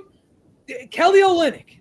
Now, despite what you think of Kelly Olynyk, I like Kelly. He's productive, and he's got the same number of years as Mitch, and he makes less money, so you can move Mitch for him and not have to worry. It's a 1-for-1. Yeah. Only thing about him is he's not really a rim protector. He's not. Yeah. But he could score. He's kind of crafty. He's a dirty, he's sort of a dirty player. I mean, What is Mitch if you get a guy like that, you don't have to like bring conditioner, because he got some good conditioner and stuff. You have to bring that. Yeah, I mean, what look, is again, Mitch? this market is slim pickings. You guys all know. You see it. What's Mitch per year? I think Mitch is around 13 this year, 13? 12 something next year. So he's somewhere around there. Yeah. Okay, because he's in my 100%. opinion, like I would try to. If we moved Mitch, I would want someone like a Dorian Finney-Smith. If we had a Dorian Finney-Smith. Why? If they're rebuilding, apparently they had said a few weeks ago that he was on the table. I would do that deal in a second, but considering what we just gave them a bunch of picks, so maybe we are in good graces in the fact that we babied them with all those Mikal Bridges picks. Maybe there's some grace there. But because if we were to play Precious at the 4, Sims at the 5, we would need a strong defender at the 3, and that would be Dorian Finney-Smith. Like that would change our defense off the bench drastically. He's a very good player. I like him. I always have. I just don't see us and the Nets doing another trade. And I don't think they'd give us. I don't think Mitch is worth him. I think he's worth much more than Mitch. They already have a Mitch too, right? They already have a Mitch too with what's that? Claxton. Claxton, $25 million a year for what? Right. 4 years. Yeah. I mean, maybe. That sucks. Yeah. Again, there's nobody. There's really nobody on this market that you say, wow, and the buyout market's going to be even worse. Who's getting moved? I'm not hearing much on the buyout market. And again, teams are still finding their identity. We're still finding our identity. So, our needs now might be different than what they are in February. So who knows? No doubt. Yeah, we got 2 months to deal with this. We have a lot of question marks and stuff. Yeah, I mean, I don't even know what the fuck this team is. So okay, so let's move past it. They don't either. Because obviously, if Stephen Bondi and a few others are reporting it, there's some truth there. What that would look like, who knows? Maybe it's just something small to get another player off the books, like Apollo was saying. But now we see Landry Shamet is back. I saw a tweet today that was hilarious. It was like Landry Shamet had his arm ripped off, got it back on, rejuvenated, and is playing before Mitch has even seen, any court action whatsoever. And I was dying because it's kind of true. It's like, man, the injury happened way after, and all of a sudden he's like back and ready to play. What are your guys' thoughts? Because in preseason, it was a no-brainer to bring him on the roster the way that he was playing. Like, people were even at the point that they were like, oh, snap. We thought Campaign was going to be a shoo-in, but Campaign might not make the team because Landry Shamet is playing so ridiculous on both ends of the court. So what are your guys' thoughts? Because for me, I'm personally kind of happy to see, that he might come back, because we do have some shooters in like Kolek and guys like Dadier, but they're not going to get minutes. Shamet would get minutes, and Shamet would play. So for me, I'm kind of excited to see that. So what are your guys' thoughts on the return of Shamet? I'm excited because I think the bench needs a kick. Like we haven't had, and he's not like J.R. Smith. You know what I'm saying? Yeah. But he's he's he's someone that Tibbs can trust to, you know what I mean, just play. You know what I mean? Give him minutes. Take some of those minutes away from Josh or Macau, depending on the night. And just someone you can trust. I honestly I don't every time I watch the Knicks and I see that he really only brings campaign and like Deuce off the bench, basically. And it's like you need somebody else there. Now, the fact that it's another guard does concern me, even though I do think he can help us. The fact that it's another guard you're adding to the rotation again, which is why I think they have to go out and make a trade because you need wing help and you need like I another agree. forward. You need another forward off the bench. So I'm excited that he's healthy again because he definitely can help us. But I need a little bit more. Yeah. What are your thoughts, Zero? Well, I mean, I enjoyed the way they played too. He was basically playing like we were playing like a 3 guard set coming off the bench. It was him, Deuce, and who was the other one? Josh or whoever it was. You know, he would just kind of solidify what we were doing. He was doing a lot of ball handling. You know, doing a lot of like basically like running point off the bench. He would play small forward. He would play shooting guard, whatever. He could shoot the rock. He was getting to the. He was doing everything. He looked fantastic. You know, I was happy to see him. You know what I'm saying. But I mean, we wasted a whole season for this now. So now, I was talking about this on my pod. Like, what happens if he comes back? He had a busted shoulder. So what happens if he tweaks it again? So now we're gonna wait for him to come back again. So like that just annoys me. We're like wasting a lot of time and stuff like that because the season, is 82 games, but right away we just like, ate like 1/4 of the season now waiting for Shamet to come back.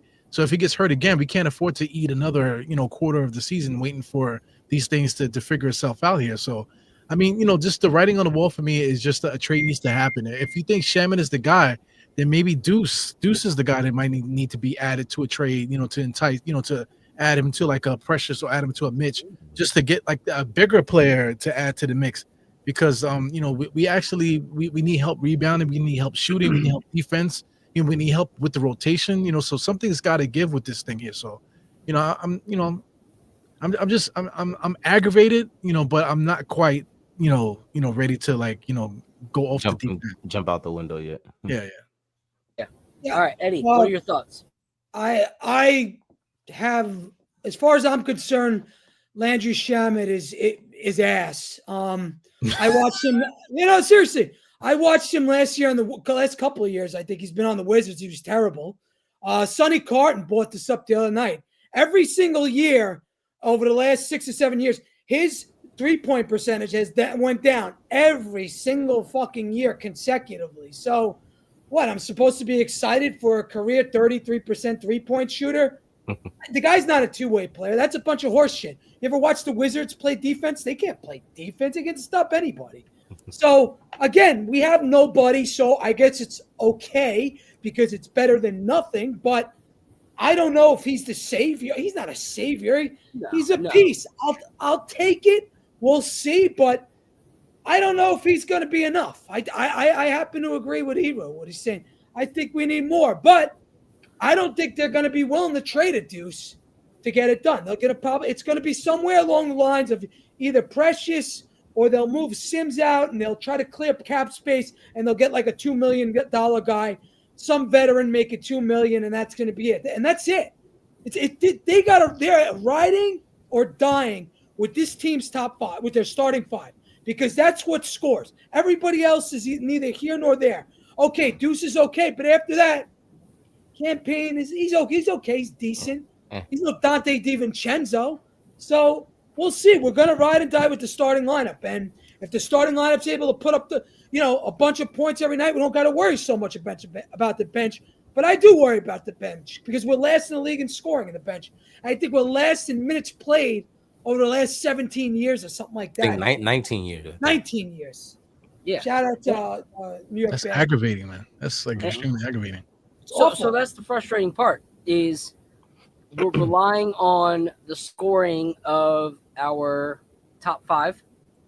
Very, headstrong, very top down, like relying on those 5, but yet our defense is not looking great in that starting lineup, and our defense isn't looking great in the second unit either, and our scoring is a deficiency in our second unit.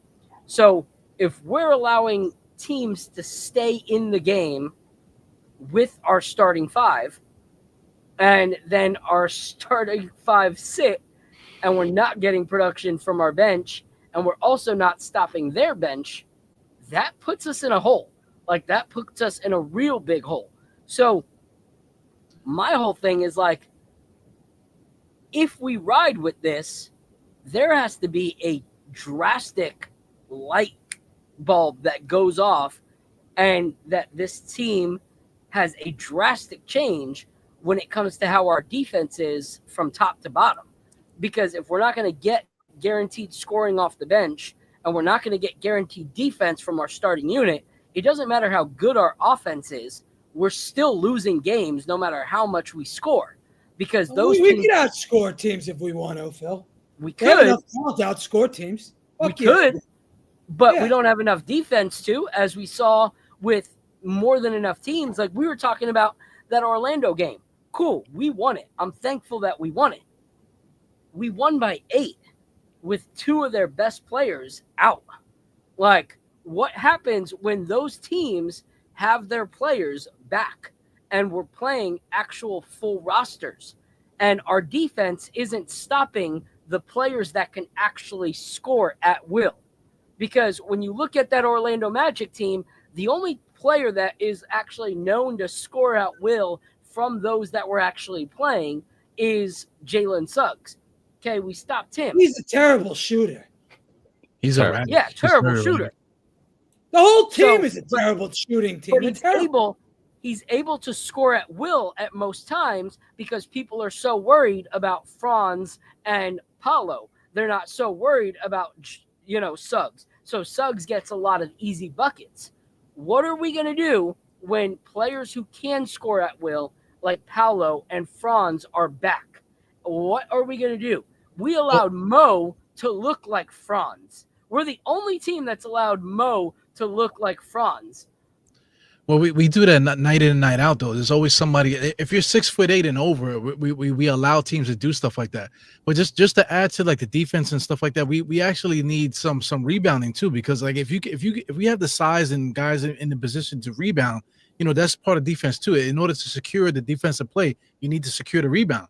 So we don't have guys that are strong like that to get rebounds. When the going gets tough, we got a Josh Hart. We got a Mikhail. These guys are 6'6", 6'5", and these are the guys that we're relying on, in positions to get rebounds and stuff. So I think that's bad, especially when we play a team like, it doesn't even have to be a specific team. It's just as long as you're 6'8". If you got a bunch of 6'8" guys and they can get out there and run and be active and athletic, the Knicks are going to have problems, So we need to. There's a glaring need there, just for not just for defense, yes, of course, but just the skill set. Somebody that with the size that could rebound and by default they could play defense. You know what I'm saying? So we have definitely a clear problem with the Knicks. I have no idea how we're going to fix it.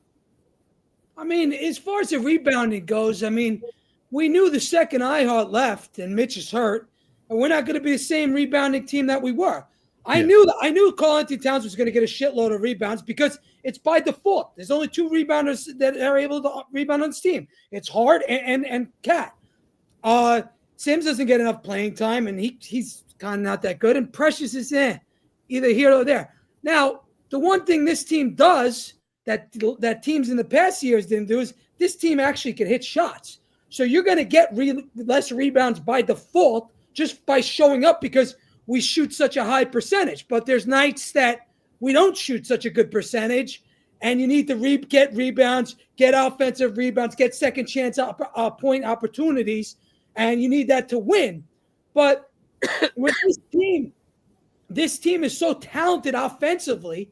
If they ever got really going and really rolling where they're 1 through 5 is scoring and they're putting up over 100 a night, they don't even need to worry about rebounds and stuff. You don't even got to worry so much about that because they could score from anywhere.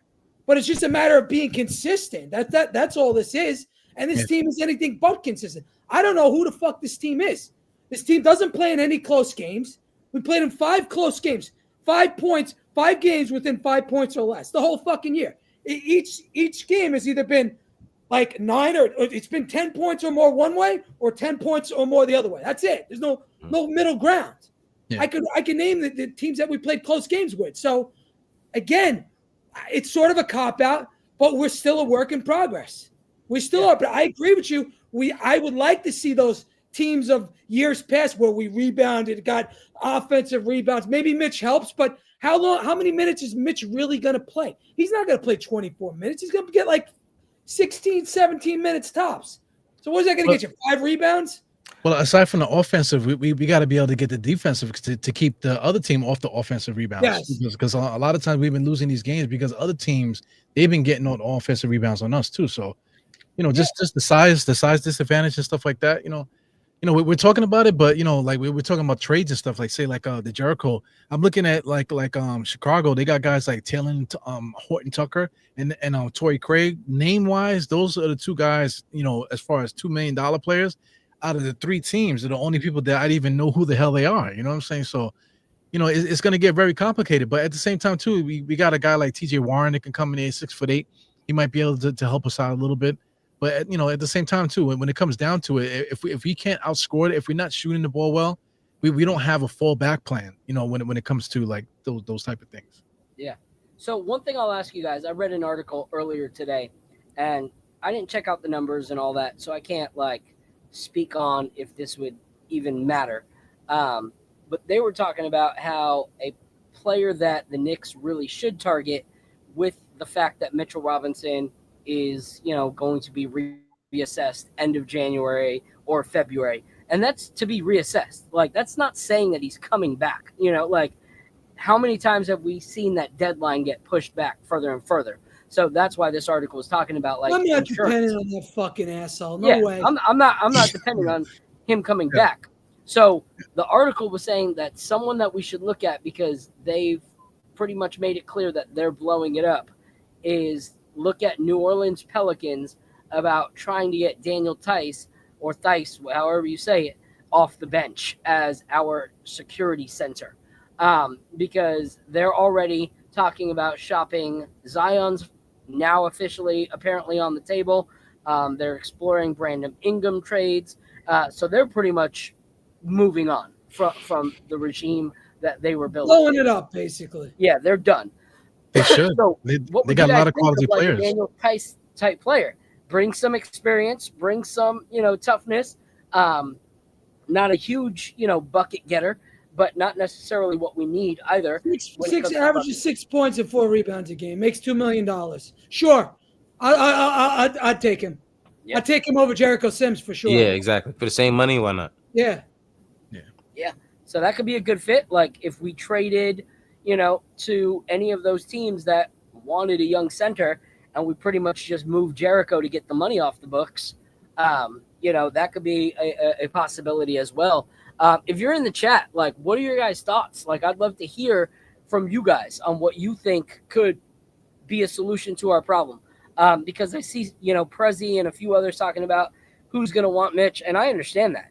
Like the guy, I've said this all year, and I said it last year. Like, we are the team that holds on to assets until they can no longer be valuable to us.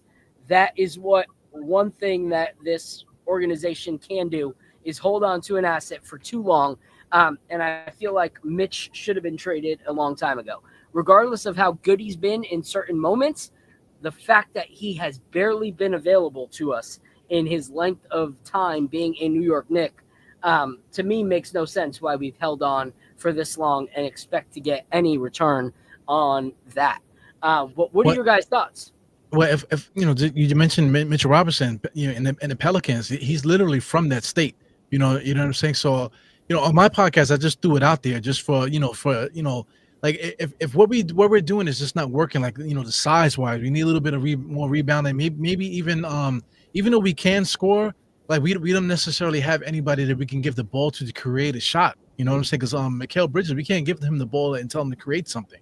not just tell him to, but just like out of necessity throughout the game. If he could put the ball on the floor and create something, it would help a lot. We're all begging for him to do that. Begging for Tom Thibodeau to give him that option. But anyway, just say like just throw Mikal Bridges into a trade with Mitchell Robinson for Brandon Ingram. Would any of you guys do that? No, not at all. Why not? Because we just gave up 5 fucking picks for this guy, and I'm gonna get back Brandon Ingram. Aside from the picks, though, we were talking about like how we can improve the team in a. I don't think they're improved. I think they're better off with Mikal Bridges. Yeah, I wouldn't. Brandon Ingram's a fucking head case. He's all over the place. Look at him. I mean, he's before. I don't know. Last couple of years he was good. This year, I guess he doesn't want to be there anymore because obviously I think they had problems with the contract extensions or whatever. So they're a train wreck right now. I never saw this happening, but hey, look at Zion. Don't play. When Zion plays, they're good. You can say whatever you want about Zion. When that guy plays and he's on the court, he makes a difference. Yeah. But when he doesn't play there, they're a train wreck.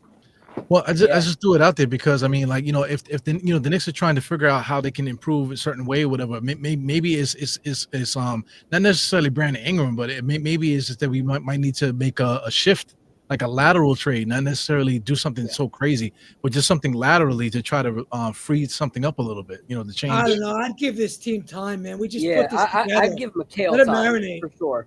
Like to me, I don't feel like Ingram is a lateral move, in my opinion. Because if you look, I feel like he's gone downhill. The difference between him and Mikal is, JT Riddick said it great. Brandon Ingram, to be effective, he needs to demand the ball. Like, he has to have the ball to be effective. Jalen Brunson has to have Towns has to have, that's way too many people in a starting lineup that need to have the ball. That's giving us the whole Julius Randle effect all over again with Jalen Brunson and Towns. Like, we don't want that. I've gotten in conversations with people too where they want to put Mikal in like an RJ role where you run offense through Mikal. I've had arguments with that, but you asking Mikal to do something that he's not comfortable doing. He's been much better lately. He's been much better. Not only offensively but defensively. He's been better the last few games. Yeah. He's getting in a rhythm. And he's eventually going to fit. I think he'll be all right. I'm not worried about a defender. That's the last concern I ever have on my team. A lot of people do. A lot of people talk about his defense. Yeah. And there's some validity to it, too. No, for sure. Because, just the eye test doesn't lie.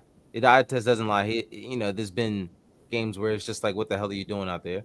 Defense, Yeah, but at the end of the day, he's a guy who's played on really good teams, and he was a really important part to that Suns team that made it to the finals. So you don't just lose that, because a lot of what he used to get there was mental. It wasn't just physical attributes. So you don't just lose that stuff. The thing with Mikal in Phoenix, though, the thing with Mikal in Phoenix is that other guys were doing their job, so then Mikal could do his. So the Knicks don't really have guys that are like doing their job per se. Because even OG, I like OG what he does and stuff, but he's really kind of like doing something that he shouldn't be doing. Like he can't rebound. He never could rebound. He's like a 4 or 5 rebound a game kind of guy. But we kind of need him to play that power forward spot. You know what I'm saying? So once he's not able to do that extra stuff, then it puts Mikal in a bad spot because now you're asking Mikal to do something that he can't do. So I'm just throwing it out there. Here's the thing about Mikal. Okay. I don't believe that Mikal is the issue. I think it's the system. Okay? So my son, he was doing like an assessment test, and it's one of those reading things, and it's like, okay, if you look at all these factors, what is the common denominator that's a problem in all of these factors? So if you look at our defensive struggles when it comes from Jalen Brunson, Campaign, Mikal Bridges, OG Anunoby, Josh Hart, it all looks just as bad because they're all doing the same thing. They're all having to run out to their player and try to stop them from shooting the perimeter shot or trying to play catch up because they're playing an outdated drop coverage defense. Like, I do not believe Tibbs. It's Tibbs. Exactly. So to me, it's the system. Like, we never saw Mikal being a kind of guy that ran out trying to catch his player before he came to New York. Like, we didn't see that. But we're seeing that from all of our players. And we're seeing it that it's an issue from our starters to our bench unit. We are constantly running behind our the guy that we're supposed to defend. So I'm not seeing that as a McHale issue. I'm seeing that as a system issue. When it comes to McHale, I also feel like the system needs to allow McHale to do a little more of what he does best. He is a guaranteed freaking bucket getter within that scoring within the mid. In the paint too. Yeah, and in the paint. So for me, it's mind-boggling when we have a guy who is probably in the top 5 scoring when it comes to being in the paint or the mid-range, and yet we're playing these games where we're trying to catch up or stay ahead, and we're only using the 3-ball, even when we're not shooting well. When we have a guy who can guarantee that we're going to get buckets to either increase the lead or cut down their lead. That is something that is system related once again. So for me, I'm not seeing McHale as the problem, and I don't think interchanging in a linear player that isn't as good of a defender as he is, or as good of a mid-range shooter, makes us any better. Well, that's what I'm leading to too, because based on what's happening, with the Knicks, and now we're like at a point where we're looking to make a trade, but if it's systematic, then it puts the front office in a position where they're gonna make a move that we probably shouldn't have made, because the fucking coach is the one that's screwing everything up, because we could be playing that a different way, but the coach is the one that got us in the spot where now you put in the front office in the spot where they're gonna make a move that's gonna that could possibly set us back. You know what I'm saying? Because we might not like it, but the front office might decide to make something and be like, oh shit, why the hell did they do that? And now we set back, or whatever. Look, go back to last summer. The Knicks didn't think that Ihart was going to walk. They thought all reports said that he was going to take that 4 years, $72.5 million, right?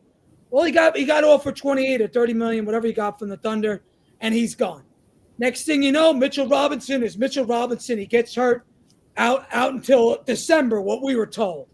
Bullshit, as usual. So we had no choice but to make the Karl-Anthony Towns move. The Karl-Anthony Towns move was a Tibbs move. Don't get that confused. Tibbs wanted Karl-Anthony Towns since the day he left Minnesota. And ever since he got here, we heard over and over from whether it was Ian Begley or anybody else, there's been Karl-Anthony Towns was tied to this fucking team. So we finally went out and we made the move for him. Before that, we made the move for Mikal Bridges, which we all know what that went for. That's a story for another day. But what's done is done. This is the team. So our best has to come from what this team is and the starting 5. Now, I don't think that Tibbs has to get Mikal Bridges involved. Mikal Bridges has to play smart and know to take shots that he's able to hit on an efficient clip. And over the last month, he's been very good. Some days his defense is suspect, especially when he's playing drop coverage. He loses his assignment. He doesn't always fight through screens and things like that. So he hasn't been perfect. He hasn't been 5 picks perfect at all. But with the amount of talent the starting 5 has, the Knicks can potentially make a move that, not only gives you a bench piece, but also maybe gives you a guy that could play some minutes with the starters. Whoever that is, I don't know who it is because there's nobody really out there. And our cap situation is so fucked up and so complicated that we have to take less than we're going to give back. So it's a very complicated thing. I wouldn't expect much from a trade standpoint. I would expect that this team has to get it together. They have to they got a top 25 player, top 20 player in Karl-Anthony Towns, and you got probably a top 15 player in Brunson, who's a guy that's capable of being a top 5 player like we saw last year in the playoffs. They need to get those two on the same page. They need to be running pick and rolls like crazy. They need to be making the extra pass. When they get 30 or more assists, they're 12-1 as a team. All right? So you pass the ball, you get everybody involved, you get to that 30 assist number, it's almost unbeatable. Okay? We have the offensive talent. We have the talent on defense. We have the right coach. We have a defensive-minded coach. They're not going to be world beaters in defense. This isn't going to be the old Chicago Bulls. They just have to play average defense. And I think over the last month, I think they're 8th or something in I read some kind of stat where they're getting better. Give it time. Do I think they're going to knock off the Celtics? No, I don't. I think it's the Celtics and there's everybody else. But if by some miracle the Celtics get knocked out by whoever, this NBA and this season is wide open for a fucking championship. I have never seen the NBA this wide open. And if the Celtics get knocked out, the Knicks have just as good of a chance as any other team is winning the NBA championship because it's wide open. We saw last night in the Cup game, Milwaukee, they don't scare me. Oklahoma City, do they scare you? No, they're deep. But other than that, I mean, I'm not afraid to them. The NBA is wide open. We got to get it together on the offense, got to get it together on the defense, get chemistry, get cohesion, and then we'll talk. But it's going to take more time. I echo that same sentiment. I've been saying that since we got this team together. Is I don't really expect anything from them this year in terms of winning a championship. I think that's as much as we would like to. That would be nice. It would be amazing as a Knicks fan. But when has a team ever gotten together and in that year won a championship? Like it just doesn't happen. It just doesn't happen like that. So it's gonna take a while. It takes a while for these. Well, the Raptors did it, Apollo. Yeah, the Raptors. That was a flash in the pot, and they also needed a whole bunch of injuries for that to happen as well. They still did it. You can say the Lakers did it. The Lakers put it in their first year. Who? Yeah, with LeBron and AD. Yeah, for sure. Can happen. It can happen. It can. I mean, it's the bubble. The NBA. It's the bubble. I don't. Asterisk. If you ask me, and like I said, Toronto did it, but they needed KD and Clay to get hurt in order to win that championship. So, I mean, like, if that's the case, yeah, we can win a championship if guys get hurt, for sure. I think, like you said, it's wide open for us to do that. But I always felt like we needed just after we got this team together, I'm like, okay, this is a good team, but I think we need to round the team off a little bit because I never liked the bench, to be honest with you. I was never really a big fan of the bench because we gave up so much, especially once we lost Hartenstein, it just kind of trickled from there. But I just always said that with one more year, I can see us actually being title contenders. So after that, this team figures out who they are, which they still are doing that. Like you said, give the team time to figure out who the hell they are, and how to build properly around this new team. And I think within the year, I think they can actually be a title contender with the Celtics. Yeah. All right. So Good stuff. All good thoughts. Appreciate everybody in the chat. JT Riddick got some good points. He's saying, they did it because they added one piece. We've changed the whole lineup. Makes sense. Understood. People giving their thoughts on, whether Tibbs should rock or Tibbs should be moved. Listen, Tibbs ain't going anywhere. Tibbs isn't going anywhere. No. And here's the thing. This is what I need Knicks fans to realize, okay?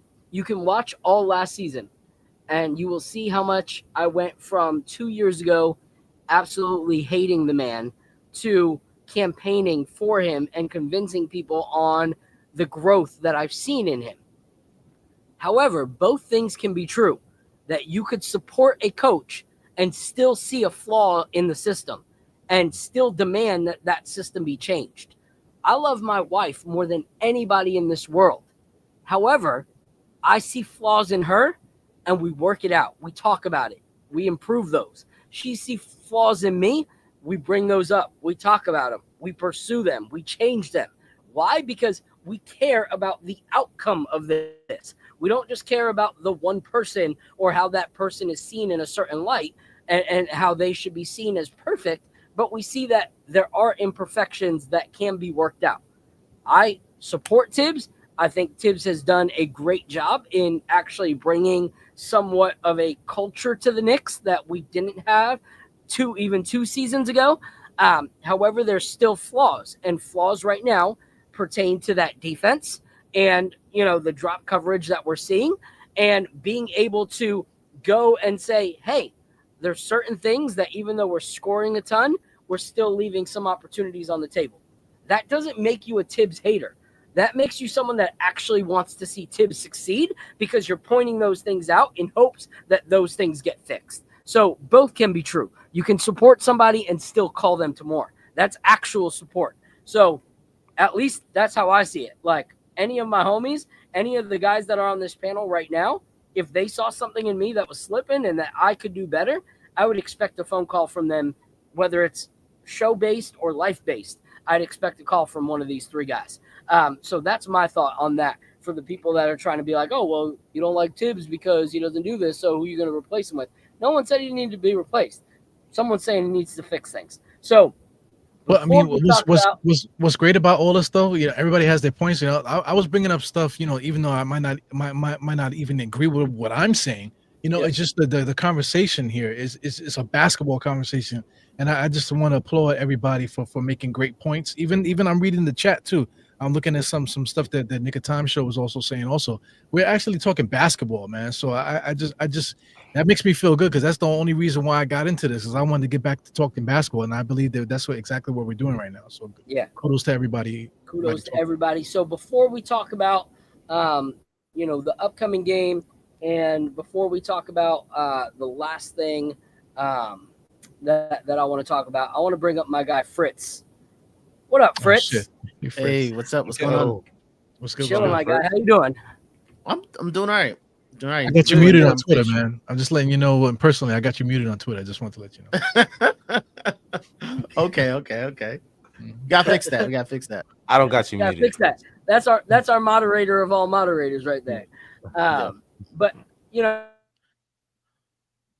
Oh, Matrix. Hold on. 10 seconds. 10 seconds. Need to see, you know, improve, you know, going into the second half of the season. And then what do you want to see in these upcoming games? Well, there definitely has to be a defensive improvement. It's we look a step slow for a team where 95% of the players are in their prime. We look a step slow. We look a step slow every game. Any game that we play a younger team, we look like we're an old team. And we're not an old team. Yeah, that's not true. They weren't a step slow against Orlando the other night. They were 2 steps ahead of them. I was sitting like almost courtside. They were on the ball. They don't play that fast though. I know Orlando doesn't play fast, but the Knicks out hustled the shit out of them. Yeah, but if you look at that second half of the Hawks game, we were more than a step slow. That's a whole different animal. Yeah, we were way, you know, we were quite a we gave up the lead and we fucking cowered over. Yeah, but we're not. There's no reason we shouldn't look like we can't match energy. Like there should be no reason that we can't match energy. That may be a Tibbs, you know, minutes problem where people are kind of managing their time amongst themselves. If you know you're gonna play 40 minutes, you're gonna manage your energy like you're gonna play 40 minutes. If we're gonna take a sprint down the block, I'm going to run like I'm going to sprint down the block. If you're going to take a 10-mile run, I'm going to run down the block like I'm about to prepare for 10 miles. So I think we're starting slow. Also an issue. They just need to figure out, maybe it's a lineup change. But there has to be a solution. It isn't something that you just ignore. Like those are things that you just can't ignore. When the Knicks win the first quarter, they're 13-2. That's their record. Yeah, and that's the most consistent thing about our season so far is that when we don't start well, we don't win. Yeah, or we don't. And even if we end up winning the game, it doesn't look good. It's not a good game to watch when you have to fight from behind every damn game. It's not good basketball. Yeah, it's not. So before we call it a night, I'm gonna round table it with you guys. We got Minnesota tomorrow. All right. We saw some of the drama that happened, you know, with Dante and, you know, the emotions that were there. Article just came out where Jalen's talking about, you know, it's going to be an interesting game. You know, there was a lot of emotions attached. We still see Dante as our brother, which is kind of crazy because the article was talking to him about Dante and Randall. And then he made sure to say that him and Josh still see and talk to Dante. You know, no mention of like still having any relationship with Jalen since the with Randall since the trade. Um, but then on the other end of the spectrum, Julius Randle has a conversation with, the interview, and they start talking to him about the game, and he acts like, oh, it's just another game, no big deal, which I don't believe that at all. Stephen Bondi actually posted Julius Randle didn't want to talk much, so they asked him, how do you treat tomorrow? He said, do you treat it like any other game? He said, yep, I will. How? I'm just going to play basketball. If it means something, it has to mean something. You were there for 5 years. You were the face of the franchise. He just answers, just another game. When you played for the Lakers, it was more than another game. What's the difference here? He said, I'm 30 years old. Preseason game, help you with this? Nope, I didn't play, but you were there. Yep, just another game. So he was very short and very like, whatever, it's just another game. I don't buy that at all. Like, I don't buy that at all. Knowing the Randall we know that wore his emotions on his sleeve every single night, good or bad, I don't buy that at all. And I think tomorrow is going to be a very, very interesting game. So what are your guys' thoughts on that interview and tomorrow's game? I'll go with you first, Apollo. I mean, the guy, and this is part of the reason that he frustrated me for so long, is like, bro, just be real for once. You know what I mean? Like, there's gonna be some kind of emotions. Like, you know, it would be nice if you just capped off everything that happened. Like, I loved everything New York brought. It's gonna be a good game. Looking forward to it. Professional answer. You know what I mean? But like, just another game. Like, come on, bro. Like, all right, cool. All right, we get it. But you know, I'm not mad at Julius because I also don't expect him to act any different. Like, this is kind of par for the course when it comes to Julius. So I mean, I'm looking forward to the game for Cat in particular because I feel like out of everyone that was traded, Cat saw it coming the least. You know what I mean?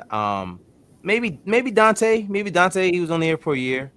But you know, given the status of what you are as a player, I think Cat definitely was caught off guard completely. And that was a team that he was drafted to. He played there his entire career.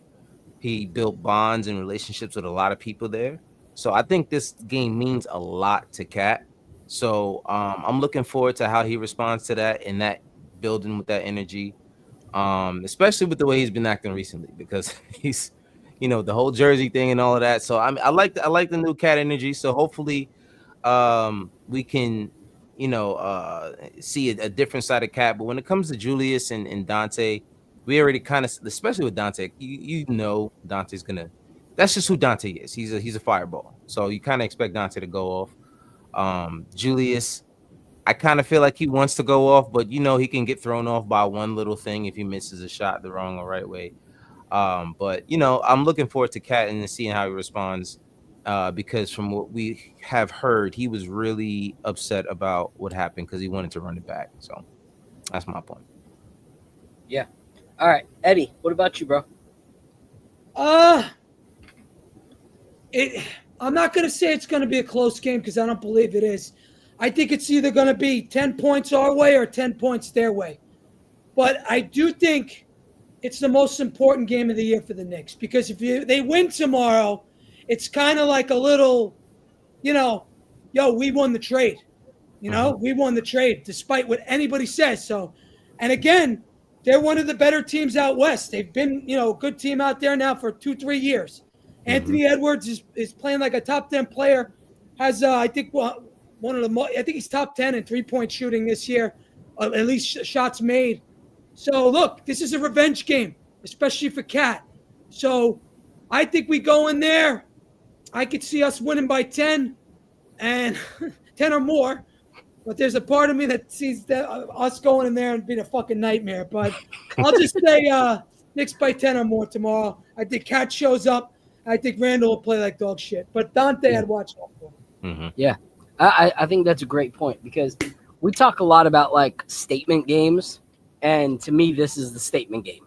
You know, like one team is going to walk away saying, we made the right decision, you know, and for the front office, you know, I think it's a big game for them as well, because for years there was a split in the fan base, you know, of do we keep building on Randall or do we move on? Like, let's get him out of here, you know?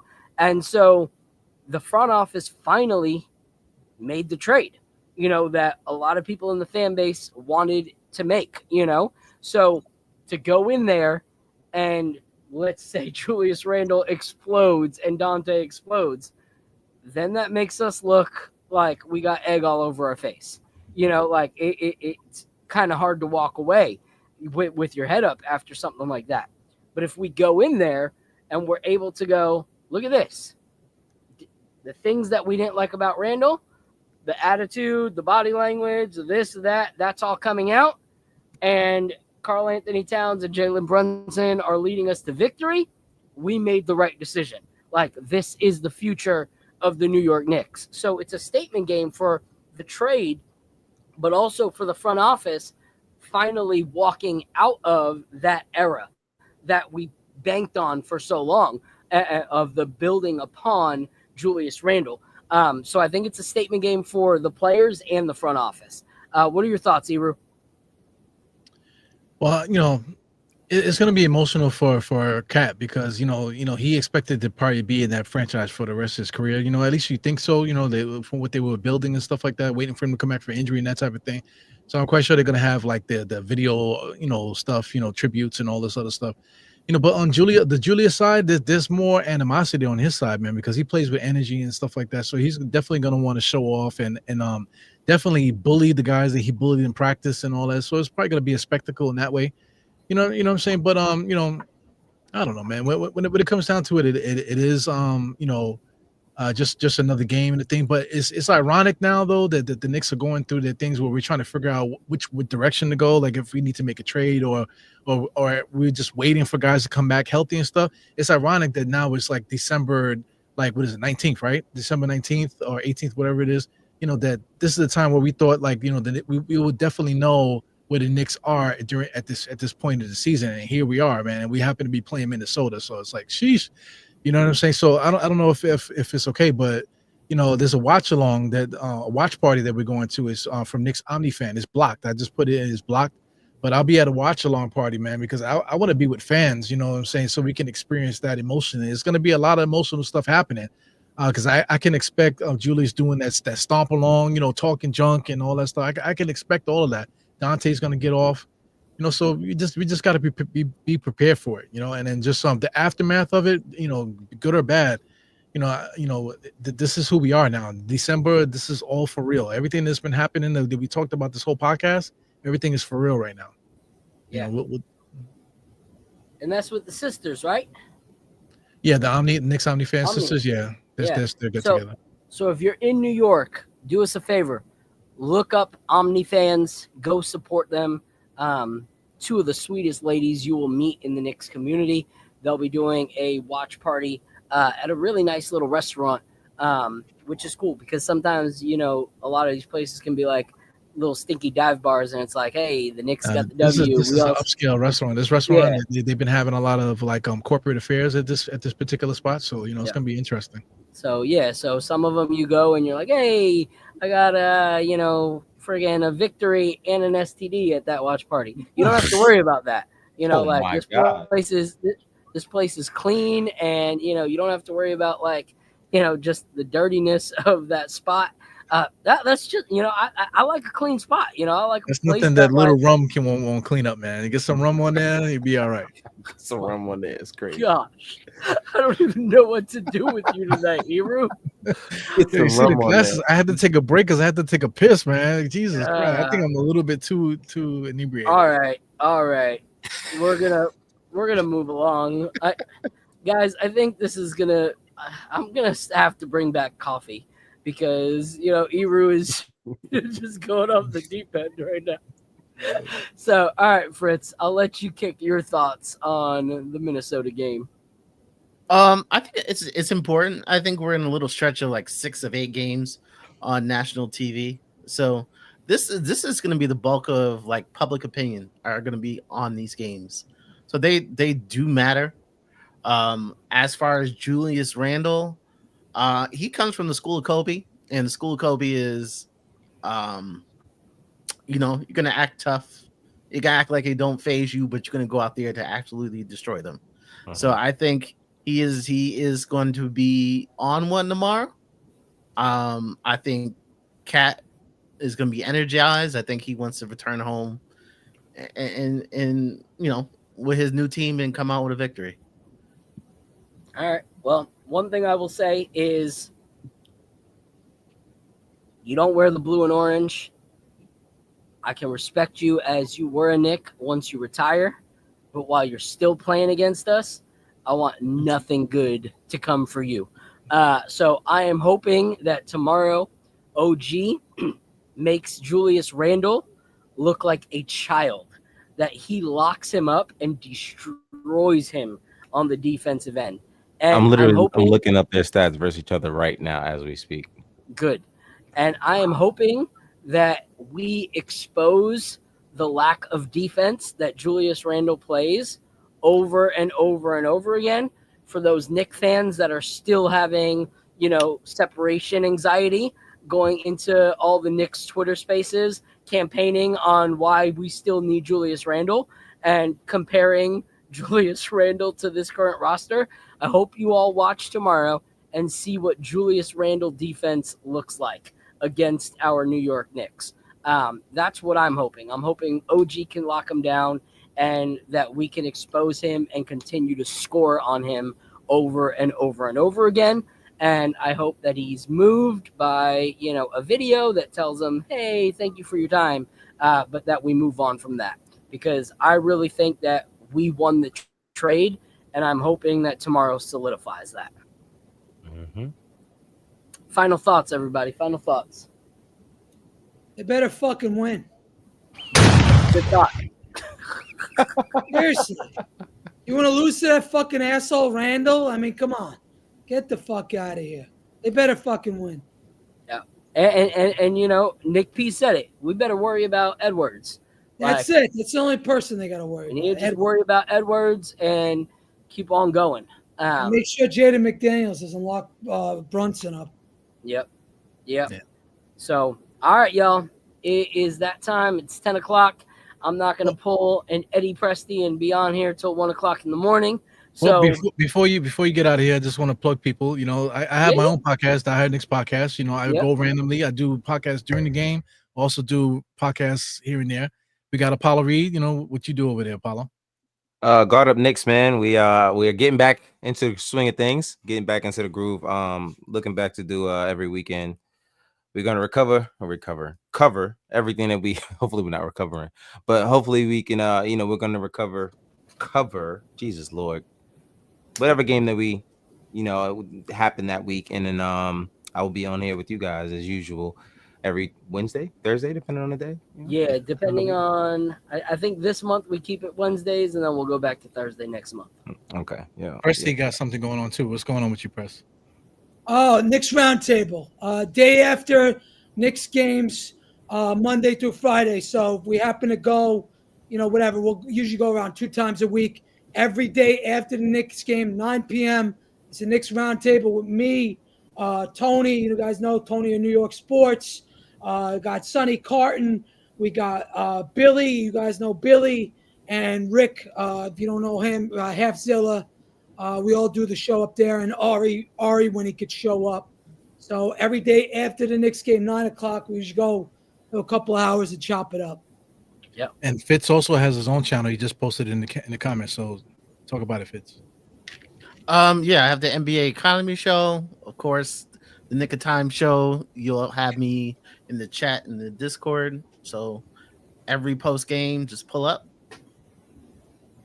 Yep. Yeah. So Sure. support everybody.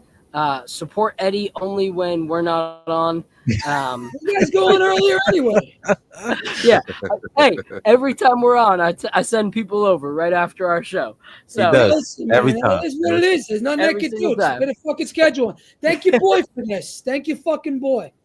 So Thanks Nick of Time TV also. We could have been doing the next morning brew, but no.